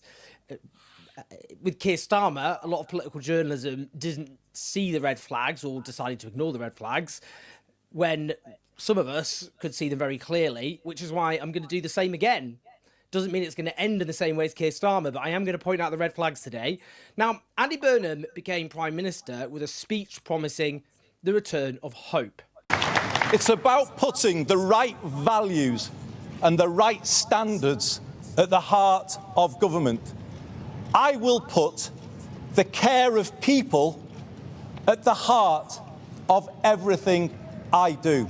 I will give this my all, and I ask you all to pull with me. Let's build a new national... Good night, Mr. The Speak. I will catch you later. Thank you again. I really enjoyed that. It was good. Mwah. Stay hydrated. I think you were. Self-care is good care. Take your meds if you need to take any. Stay based. Free Palestine. And tell Burnham to piss off. This cabinet fucking end me. sense of unity, of common purpose and positivity. Let us make this the moment when Britain starts to believe again, the moment we bring back hope. Thank you very much, everybody. You know what? It sounds compelling, uplifting even. And look, just the fact he can speak like a human being, unlike his predecessor, is probably going to give him something of an advantage. You know, and he's there, at least talking in a sense of a vision, what he wants to do with the country. That's in the abstract, and I must emphasise in the abstract, and understanding that politics has become about despair and fear and decline and stagnation. But lofty rhetoric and practice, policy, not the same thing. Now, there was one striking commitment. We will help people to live well, building a more preventative state, investing in people's success rather than paying for failure. And that work starts now. I will soon go through that door behind me and issue my first instruction to end rough sleeping in our country. He followed this up by emailing Labour members, "We are going to end rough sleeping in this country at the first opportunity. People have told me it would take decades. Some say it's impossible. I'm not having that." Now, if that sounds familiar, Jeremy Corbyn himself said when he was interviewed back in February 2023 that if he had the chance to become Prime Minister, his first commitment would be to order number 10 to end rough sleeping. Take a listen to this. You came much closer than anybody thought you would to stepping into Downing Street as Prime Minister. I mean, you must have thought about before and since about what you would have said on the steps of Downing Street, what you would have done in that first week. What would you have done in that first week? What would your first couple of policies been, the Corbyn government? I did obviously think a lot of things through, and writing the manifesto, which we had to do during the election campaign, obviously, was difficult. Andrew Fisher was the pen holder on it and did a brilliant job. But our job was also, a lot of it was done by text messages on my phone on trains late at night and things like that. And we got what I think was a brilliant manifesto together. Then we're thinking, what we're going to do to start with. What's the message? The message was going to be, today, rough sleeping homelessness ends. There will be no more homeless people in this country. The state will provide. That was going to be my opening gambit. I'd be surprised if Andy Burnham didn't know that Jeremy Corbyn had made that commitment, or not commitment exactly, because he wasn't going to be Prime Minister at that point, but that he had said himself that that's what he would do if he became Prime Minister. What does that mean? Not entirely sure. What I would say is Andy Burnham did make a commitment on ending rough sleeping as Mayor of Greater Manchester, and that didn't happen. At first, progress was made, then figures went in the exact opposite direction. Now, his argument is, well, that's because he didn't have the powers as Mayor of Greater Manchester, the powers he'd have as Prime Minister. Well, now he'll be Prime Minister, we'll see what he actually does in practice. It does speak to something, doesn't it, that actually, in theory, if there is the political will, you can actually seek to eliminate grotesque social injustices. That is itself, I think, revealing. You can't imagine someone like Keir Starmer or indeed Tony Blair having made that sort of commitment. But again, there is that context. There's also the record on council housing, which we're going to come on to. Now, Andy Burnham has said he's considering introducing rent controls, and he's going to announce a range of cost of living measures tomorrow. We'll see. Again, rent controls, that would mark a a shift. It would represent a shift. All of this, by the way, whatever we actually, the practice is going to be something else entirely. What actually happens in practical terms only happened because of the rise of the Green Party, because they feel, the Labour Party, the Labour hierarchy, that they have pressure from the left. That's the only reason we're having any of this rhetoric. Now, the bigger issue is that these fiscal rules, which are a straitjacket on government spending, preventing it from investing in the way the government needs to invest if it's going to reverse the decline and stagnation of this country, to invest in public services, in communities, in infrastructure. Now, he said to reporters today, I've said we'll stick to the fiscal rules, and by that I mean the existing fiscal rules, and use, obviously, any flexibility within them. Now, Alex Wickham at Bloomberg News reported on this. Andy Burnham was asked about the possibility of increasing borrowing to pay for greater investment in infrastructure. He's giving himself some leeway there, suggesting, as his allies, his economic advisors have been suggesting, that he will try and have some flexibility in order to unlock investment. Now, the Resolution Foundation think tank, as Alex Wickham notes, has argued you can borrow more by expanding the remit of so-called public financial institutions, like the National Wealth Fund. So that borrowing would be outside the government's debt rules, and this is a fiscal rule which requires public debt to fall as a proportion of the overall GDP by the end of the Parliament. So we'll see. Will that mean there'll be some leeway to have some more investment? Alas, he has said he's not looking at raising the top rate of income tax. He said, I think it would just be premature to say that. Labour very unwisely ruled out such an increase on those who are well-to-do, income tax at the top. Yay, rejoice, you've got your lass. Hello. So let's just go over my take. Healy Chancellor, what the actual fuck? And with that Glaswegian ghoul in Caxton House, yeah. So Super Hubby, through in bedroom to my right. He gets money on top of universal credit to look after this mess of a human. I am not believing Stephen Timms, who is Minister for Social Security and Disabilities. I'm not trusting him one fucking iota. So they're going to take that element out, like take it off, saying we're restructuring the way people get paid, getting universal credit for disabilities. Literally reducing the money coming into this household, which he uses to look after me. John Healy and Pat McFadden can go and do one. Look at my face.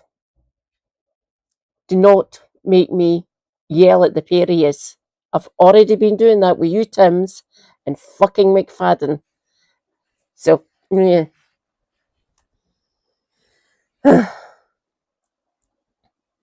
And putting Ed Miliband in foreign. What the fuck, Burnham? That is deeply fucked up. Oh, look, we're putting the Jewish guy to kiss ass to the fucking Americans and literally apologise for Israel. Brilliant. Wes in defence? That's a promotion, by the way, from what he had before he resigned.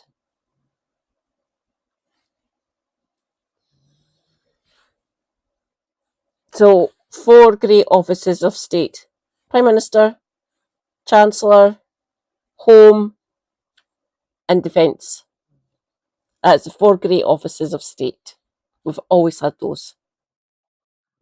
Like, there's been different ones that were predecessors to all the other cabinet posts, but those 4 are the original 4. They've been there forever.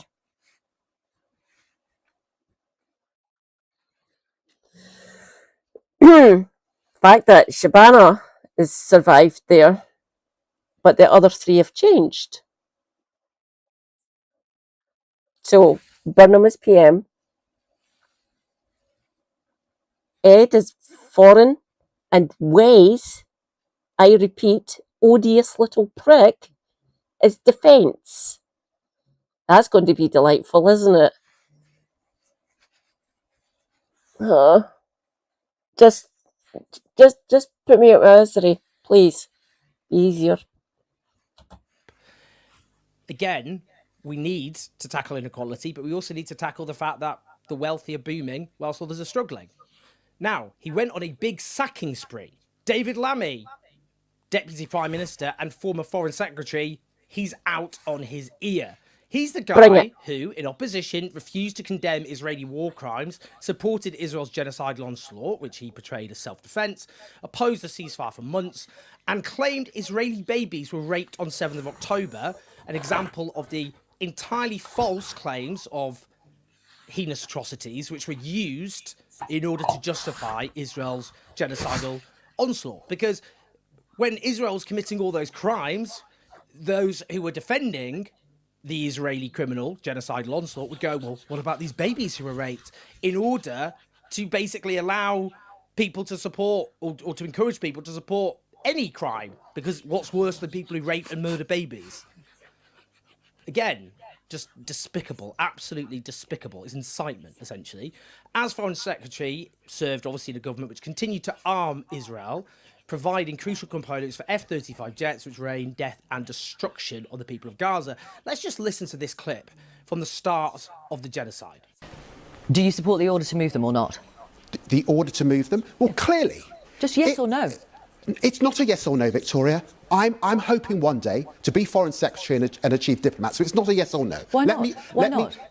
Can I answer the question? Please. Very simply. This is a war situation. War is ugly. Yes. Very, very sadly, people die. We have rules, and those... Rachel Reeves, the Chancellor, has been sacked.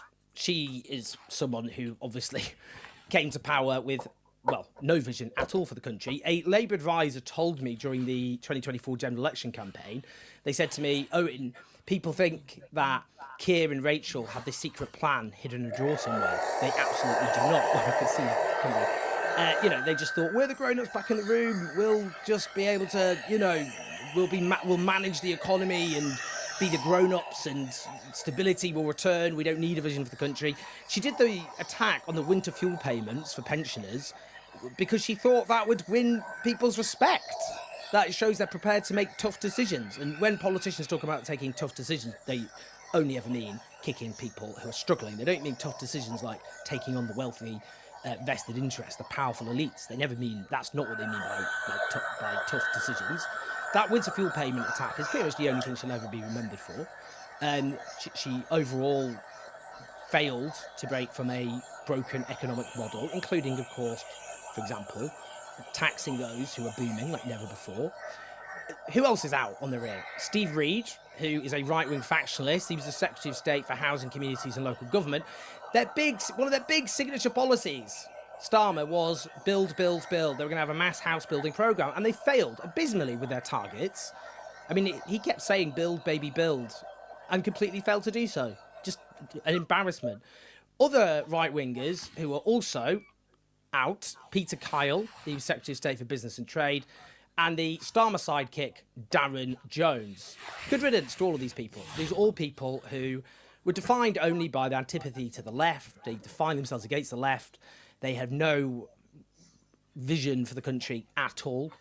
And we can see that. We can see the consequences. Disastrous state of affairs. Now, the Chancellor.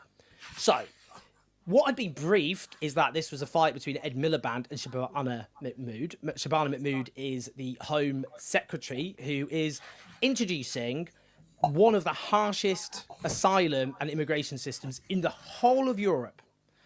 Now, she's someone who originally, a few years ago, was speaking out for migrants' rights and all the rest. She also is someone who has been pushing forward with the prescription of Palestine Action, the direct action anti-genocide movement, which is trying to stop British complicity against Israel's genocide. I must point out, I'm saying...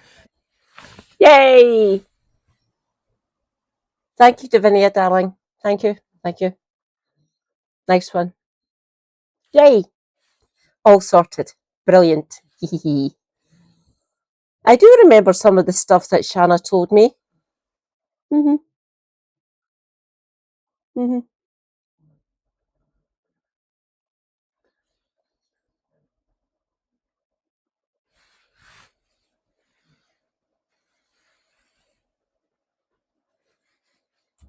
That's what Palestine Action have argued, because if I express any support for Palestine Action, then I'm liable to be arrested and sent to prison for 14 years, up to 14 years, because they've been prescribed on the same legal footing as ISIS. Anyway, she's been pushing forward defending that government policy.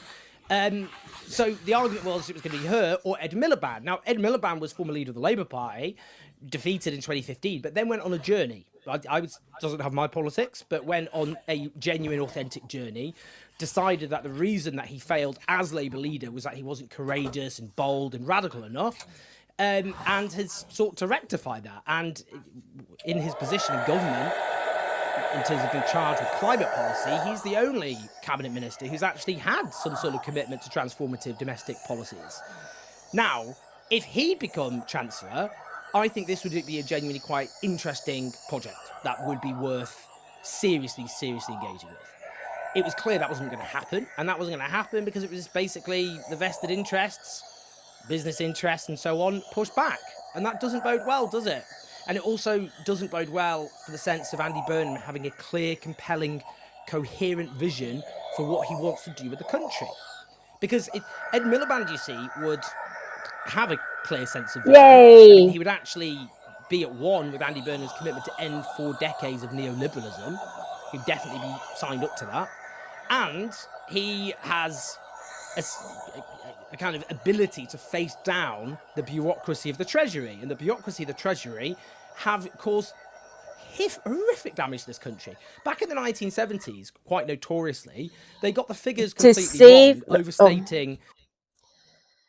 To help keep me warm, especially my back, I'm heating up my pillow so I can sit back a bit more. I'll increase the size of the video so you can see me, so I don't completely see. Look, I'll go back.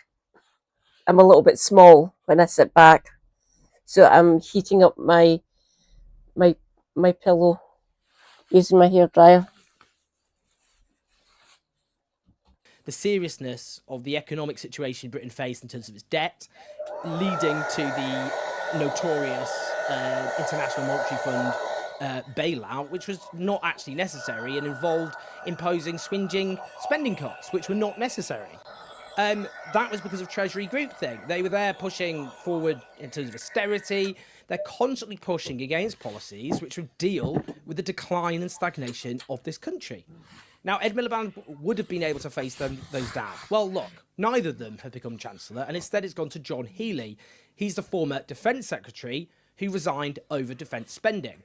What does that mean? Well, look, I said it'd be fair and reasonable. I mean, as Defence Secretary, he renationalised the housing of the armed forces. That was a good thing. That could bode well for building council housing, and come on to that. He was also the Shadow Housing Secretary of Jeremy Corbyn when he, at the time, pushed the policy, which obviously Jeremy Corbyn was pushing overall as leader, to have a mass council house building programme, which is what Andy Burnham has been talking about. But if you want to dismantle 40 years of neoliberalism, as this new leader, new Prime Minister Andy Burnham is committed to, is this the guy to do it? Absolutely not. There's no evidence at all that he has a compelling, radical, transformative economic vision. There's no evidence at all of kind of any real kind of interesting economic thinking from John Healey. And the whole point about what happened at Defence, in the Ministry of Defence, is that bureaucracy was pushing for more and more spending. They are like a black hole. And we've had billions of pounds wasted on defence projects which turned out to be completely useless. Like aircraft carriers that can't be used, billions of pounds, because of a military-industrial complex that is insatiable and is not scrutinised in terms of its spending in the way that other government departments are. So they just, I mean, what happened, that shows he's just basically pushed around by the bureaucracy of the Ministry of Defence, and you can expect the same at the Treasury. And the danger is what he will do is push for more spending on defence, this black there we hole go. of spending with an arms race, which will mean cutting spending elsewhere. And that will almost certainly mean another renewed attack on social security spending, which Keir Starmer tried to do and partially was forced into a U-turn on when he was going for cuts to disability benefits. But I would say the evidence seems to point in the direction of this time Labour MPs will roll over and accept it. So I just don't see, I'm afraid, an economic policy which is the big... I know, my living room. Bedroom's through that wall to my right. Over there. Through there. So, wall. Wall. Radiator down there that doesn't fucking work. No, this is my living room. Bookcase. Living room door. Window down there. Telly up there. So the telly's on this wall that I face. Just down a bit. On top of the bookcases. I love that telly. It's brilliant. Super happy bought it. No, I did when I got decanted. I was streaming from one of the bedrooms in the flat that we got put up into. Well, up there. I'll get no more specific than that. Yeah. I have moved right up to the top of the living room. That's where you can see the door behind me. And my desk is here. I can see all the bookcases down this wall and down next to the window. There's more bookcases. There's two down there behind me, diagonally behind me, and the one right behind me, right there that you can see. There's a sort of bookcase unit thing that's not got books on it. It's got the things. No, like two of the shelves are filled with like my wrist supports, heat sprays, Brofen gels and creams. Another one's got my I'll show one of them. Oh, look, comb, hair clasp, headband. 12 of. So one's of different colour that look like this.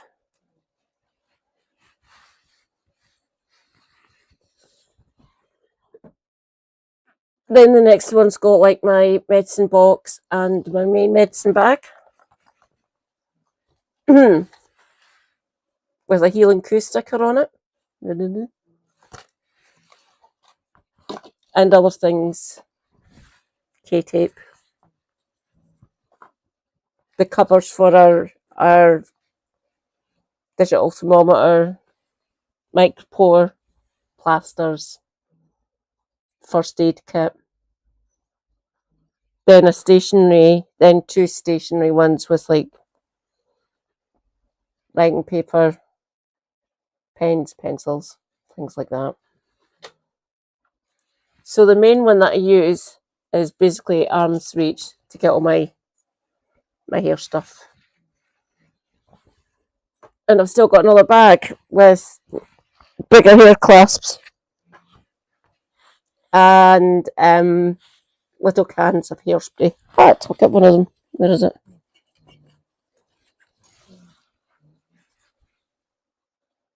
Little can of hairspray. Pair for my bags. You can go back in there. Not that it fucking works. Scottish wind, it do be strong.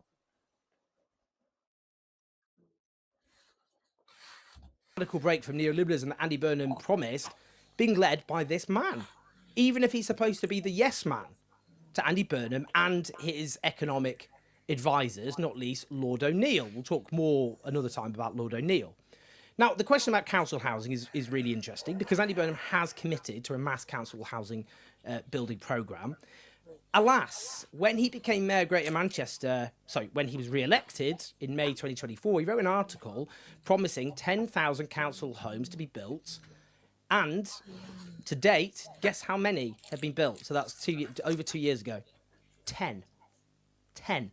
I spoke to Greater Manchester's press department about this, and they just made clear, well, they don't have the power. He didn't have the powers to do that. Well, why make the promise then? I mean, you know, it comes back to an issue there of making promises that cannot be fulfilled, even if that's true. So I guess, again, that's, again, just a big question mark in terms of his delivery, because what happened in Greater Manchester was he's basically lined up with property developers,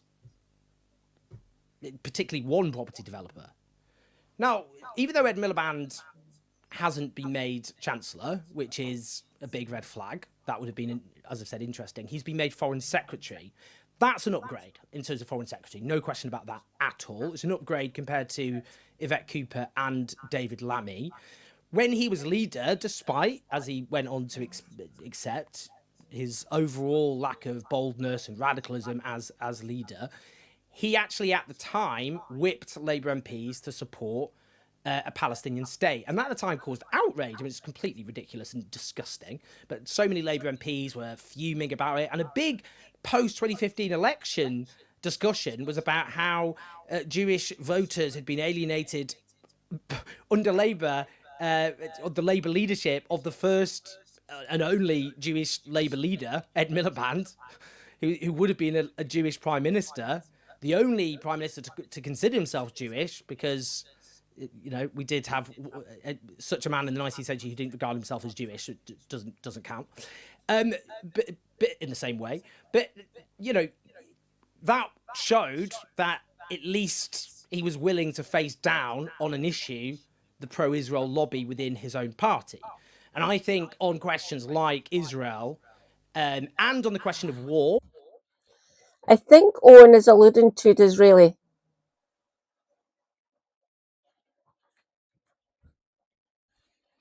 Give me a minute.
Okay, 1804, the second child and eldest son of Isaac Disraeli.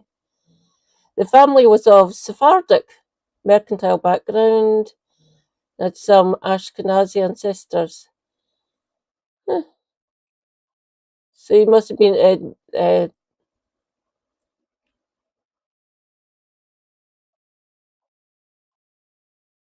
when he stood for leader in 2010, a big part of his leadership platform was apologising for the war in Iraq, which obviously Labour oversaw. He is definitely a very significant upgrade. We'll see in practice what that actually means. You know, some might argue, well, you know, in terms of shifting away from, you know, basically being allied to Israel, having someone like Ed Miliband, who is obviously Jewish, he's the son of a Holocaust survivor, that would make it easier to do. But I mean, we've seen so many people who are Jewish being absolutely monstered by the pro-Israel lobby. Doesn't tend to make any difference. They still get smeared as anti-Semitic. We've seen that with Zach Polanski, leader of the Green Party, Jewish, absolutely monstered for his position. But it will be interesting to see also what that means in terms of things like the Iran war. A big question mark is, will Andy Burnham allow military bases to be used by Donald Trump to bomb Iran? What will Ed Miliband do on that issue? I mean, to be fair, that's bit more related to defence, which Yvette Cooper is now taking over, having been shifted over from foreign, which Ed Miliband's taken over. But nonetheless, obviously, he has input into that and will help shape and the relationship between Britain and the US, and actually expect him to be a much more powerful foreign secretary than most, because Andy Burnham's not that interested in foreign affairs compared to domestic policy, whilst Keir Starmer wanted to kind of grandstand as a global statesman. The danger, though, with Ed Miliband being shifted there, not just not being Chancellor, is given he was in charge of climate policy and actually was doing good stuff there, that was one good part of this government, it takes away one transformative-minded domestic minister away. That's the issue. The other point about what does this mean for climate, because Donald Trump tweeted the other day, the people of Aberdeen and Scotland are dancing in the streets because the new Prime Minister, Andy Burnham, has stated that he will be opening up all the way the invaluable North Sea oil. Well, that's what it sounds like it's going to happen. So a retreat on questions of climate. I mean, we've just gone through rolling heat waves in this country. I mean, we are in so much trouble. And the polling shows that people want us to stick by net zero targets, not least the sorts of voters who Labour is interested in. And it makes economic sense. It's about investing in the jobs of the future. But again, we'll see what happens. Yeah, that, he was, again, Reza. that doesn't look good. It's also not good that Shabana Mahmood remains as Home Secretary. That means that the anti-migrant policies of this government will continue. Now, he's due to set out cost of living promises, and we'll see what that actually means, because obviously we've gone through the worst cost of living crisis in modern history in this country.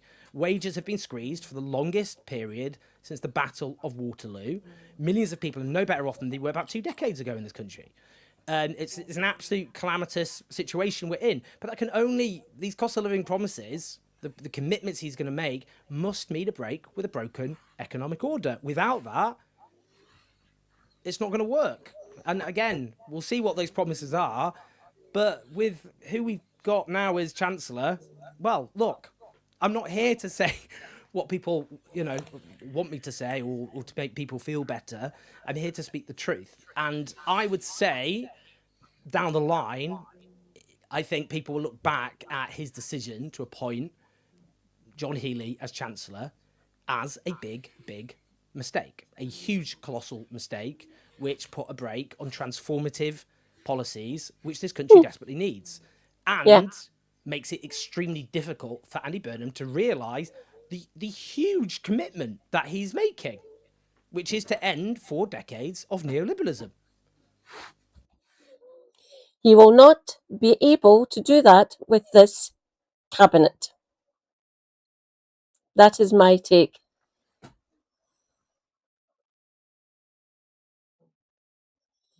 He does indeed, Reza. Oi, Donald. Fuck off. No, like I hate the fact that he's put Miliband into foreign. Just what the actual fuck? He will definitely not like sucking up to America. He won't, I don't think. From what I've seen of the man in politics. Really, I just don't.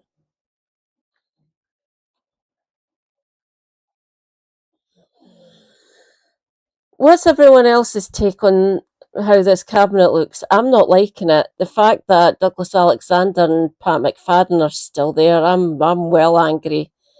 We'll see how Miata Fambula does as Ed's replacement in energy and net zero. Yeah. Yeah. Good thought exercise, Davinia, actually. For those who can't see, imagine what they'd be saying if we interfered in their affairs. Yeah. Got a point, my dear. Got a point. Round of applause for Davinia, everyone.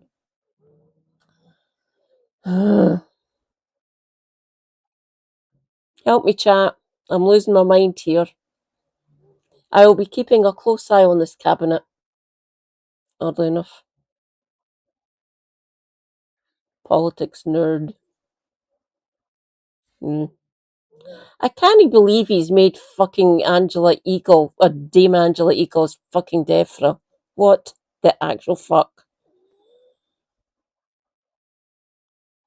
He probably will, Reza. I will love to see it when it happens. Bring it. Yeah. We will see. But I think these questions are important, and I'm going to keep asking these questions because, as you'll have noticed, a lot of the rest of the media, or most of the media, are not asking these questions at all. Please like and subscribe, leave your thoughts and your comments, help us take on this disastrous media ecosystem at patreon.com/owners84. Do share the video. I'll speak to you soon.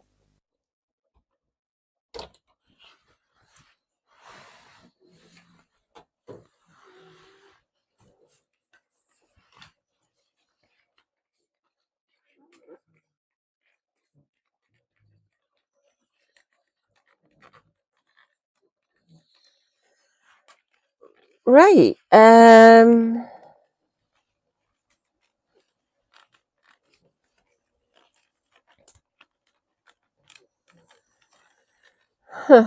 Let's see if I can get that up there.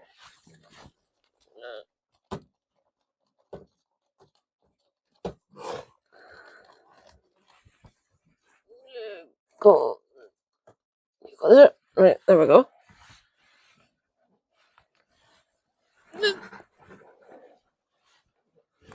Ah. That's feeling a lot better now. So my... Right, where was it? It's here. This bit down here, that was swollen, had a lot of heat in it, and very, very, very sore. He thought I'd either broken it or fractured a couple of the bones in this part of my hand. The swellings went down. It's still a little bit tender, so I've just dunted it, I think. And all the heat's gone, which is a good thing. So hopefully no fractures then. The foot's still fucked. The pain in the ankle is unreal.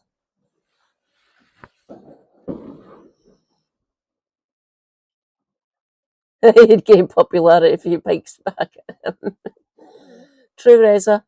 True.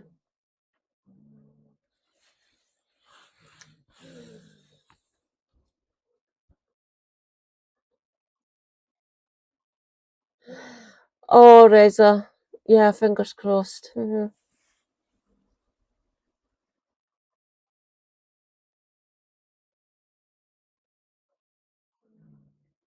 Hmm.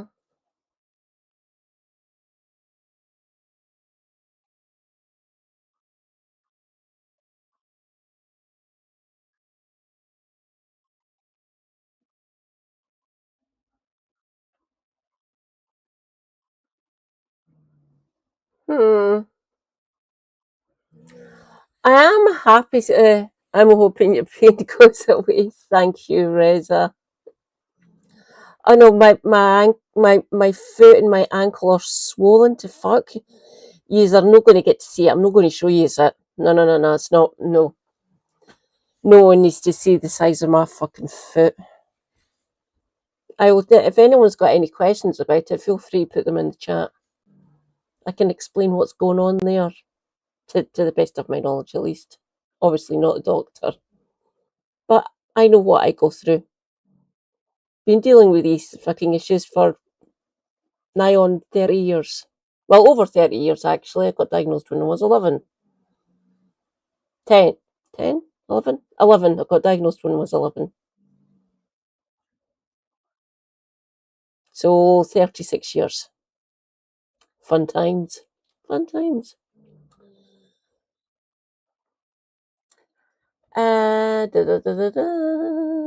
Home.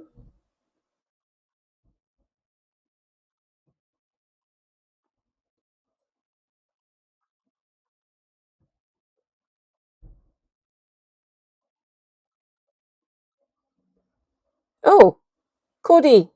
So you don't know why this man, tighty-whitey t-shirt Andy Burnham, the new British Prime Minister, has already pissed a load of people off. But you don't want to look like a thicky dum-dum in front of all your mates. Here's a quick rundown before you're forced to work out how to run a whole bloody country in less than 3 weeks as well. So Uniqlo Andy has replaced cardboard Keir Starmer as British Prime Minister literally today, which lots of people are quite excited about because they think try a size bigger Burnham is going to be a lot more left-wing and radical than the previous gelled jerk. Only apparently the first thing that Airism Andy is thinking of doing is opening up 2 new oil and gas fields in the North Sea, meaning the crew-necked cretin is set to achieve the impossible in his first week, making this tedious tit look like fucking Che Guevara, because at least Keir didn't do that. So what's going on here? Well, the 2 new oil and gas sites expected to be opened by Tighty Whitey are Rosebank, named after how rosy the bank of the oil and gas industry will be, and Jackdaw, named after the fact we'll all be dead in 3 minutes thanks to the extra emissions. FYI, the licences for both of these sites was overturned last year by the Scottish courts because they said opening them up might contribute to, I don't know, the fucking collapse of the entire planet and thousands of deaths. But the thing is, approachable Andy wants to open up these fields because he thinks it'll lower our energy bills and make us all less skint. The thinking here being that if we drill more oil, we could use it to heat our homes. Only this is very concerning for the literal Prime Minister to think because it's an absolute load of excrement from the arsehole of a bull. That's because the UK doesn't actually own the oil and gas in the North Sea. That's because in the 1980s, Mephistopheles himself, aka Margaret Thatcher, sold the right to drill for oil and gas in the North Sea to private companies for about £2 billion.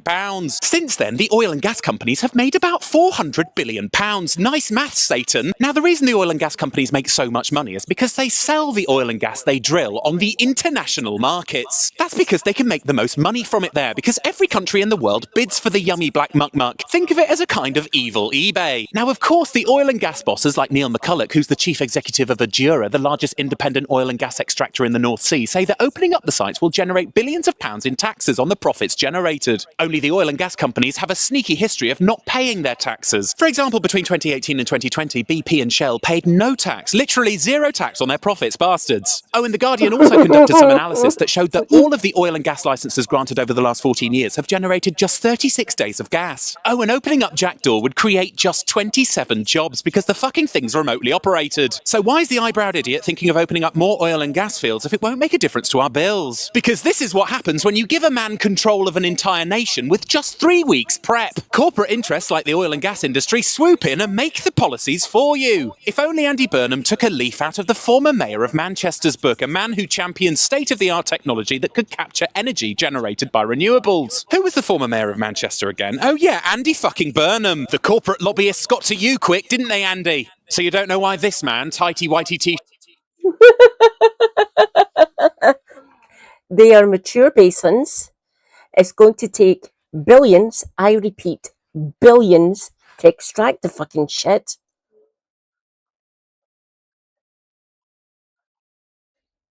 Yeah, billions, and it's going to take years. Literal years. Then, just like Cody says, it gets sold on the international market. It's not going to lower our fucking bills. It fucking won't. Yeah, they're fucking liars. Yeah, we can't. The North Sea is a death trap for the North East and North East. Yeah. Fucking liars. So, going to cost billions to extract it. Going to take years to do it. Gets sold in the international market and won't lower our energy bills. Unless they want to bin those licenses that literal Satan done.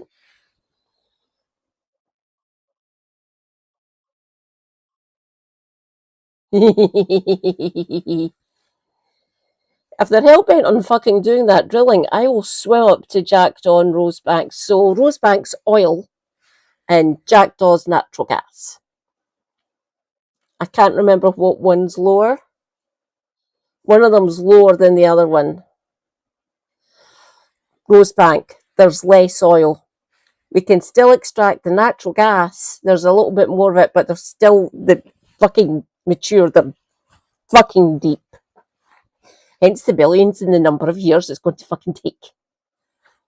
I am fucking fed up of screaming into the void. Just do fucking renewables. Yeah, billions for the oil and gas companies. Yeah, delightful. Just end me.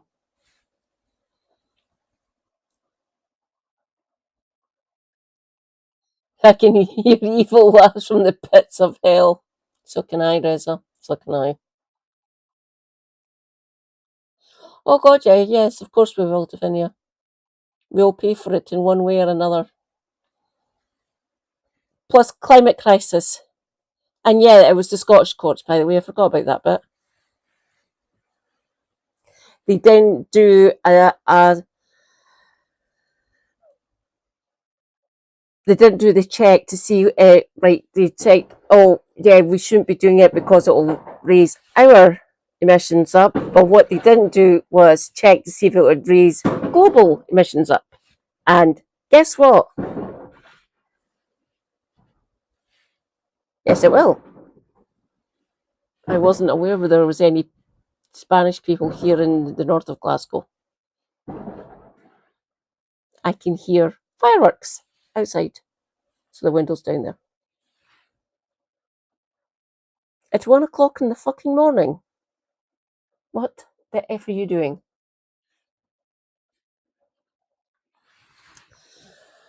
Thank you, Cody.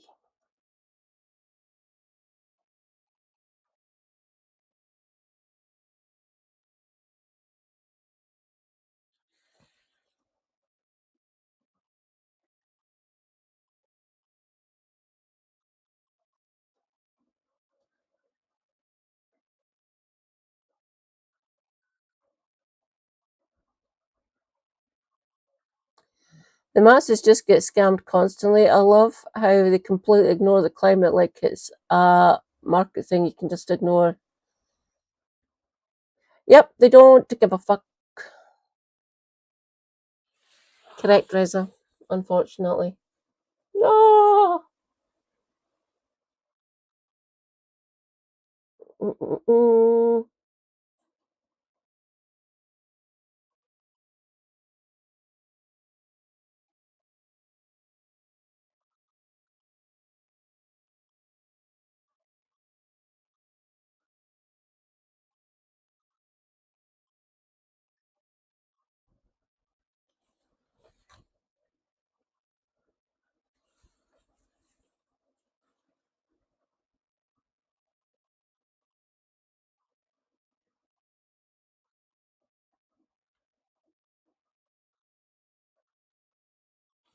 Hang on, how long have we been going for? Oh, 2.5 hours. I think I'll finish up here actually, to actually save myself.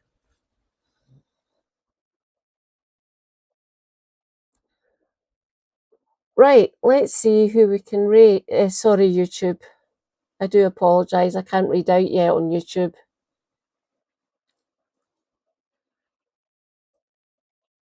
I think Shabana is possessed by Maggie. She definitely she did some of the things that she wants to do. Yeah, definitely makes me think that, yeah, she's taken over Shabana's body. Just end me. Literally. Ugh. Fucking hell. Let's see who's going, and we can go and raid people. Again, sorry, YouTube. But Twitch followers, Twitch chatters, let's go and say hi to someone. Bring it. Red channel. Christina, David, Mayor McCheese, Fire now, Larry. Oh, Raptor's going.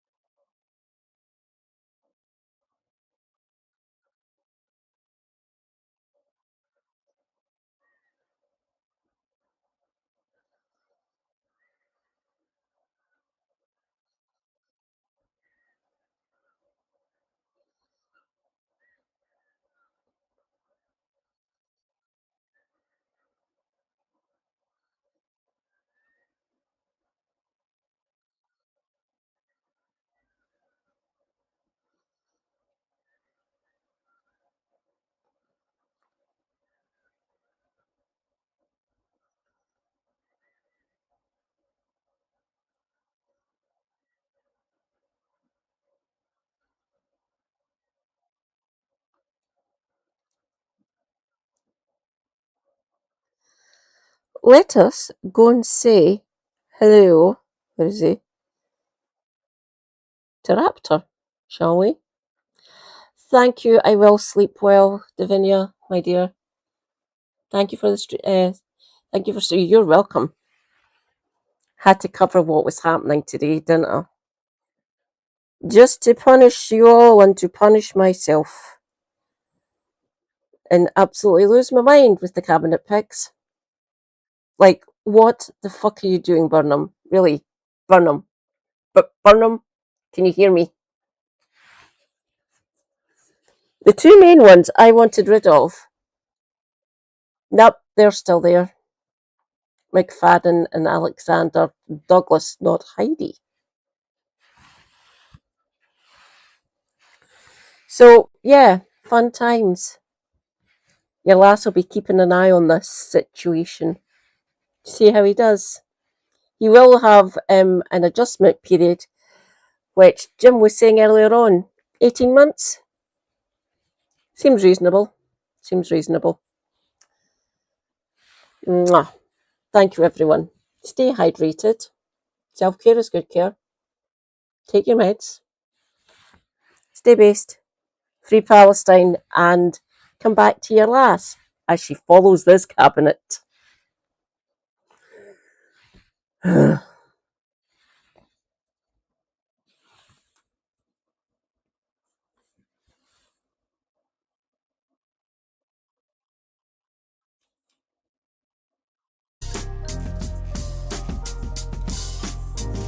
I get that Matt Mercer is like the big voice actor for whatever reason,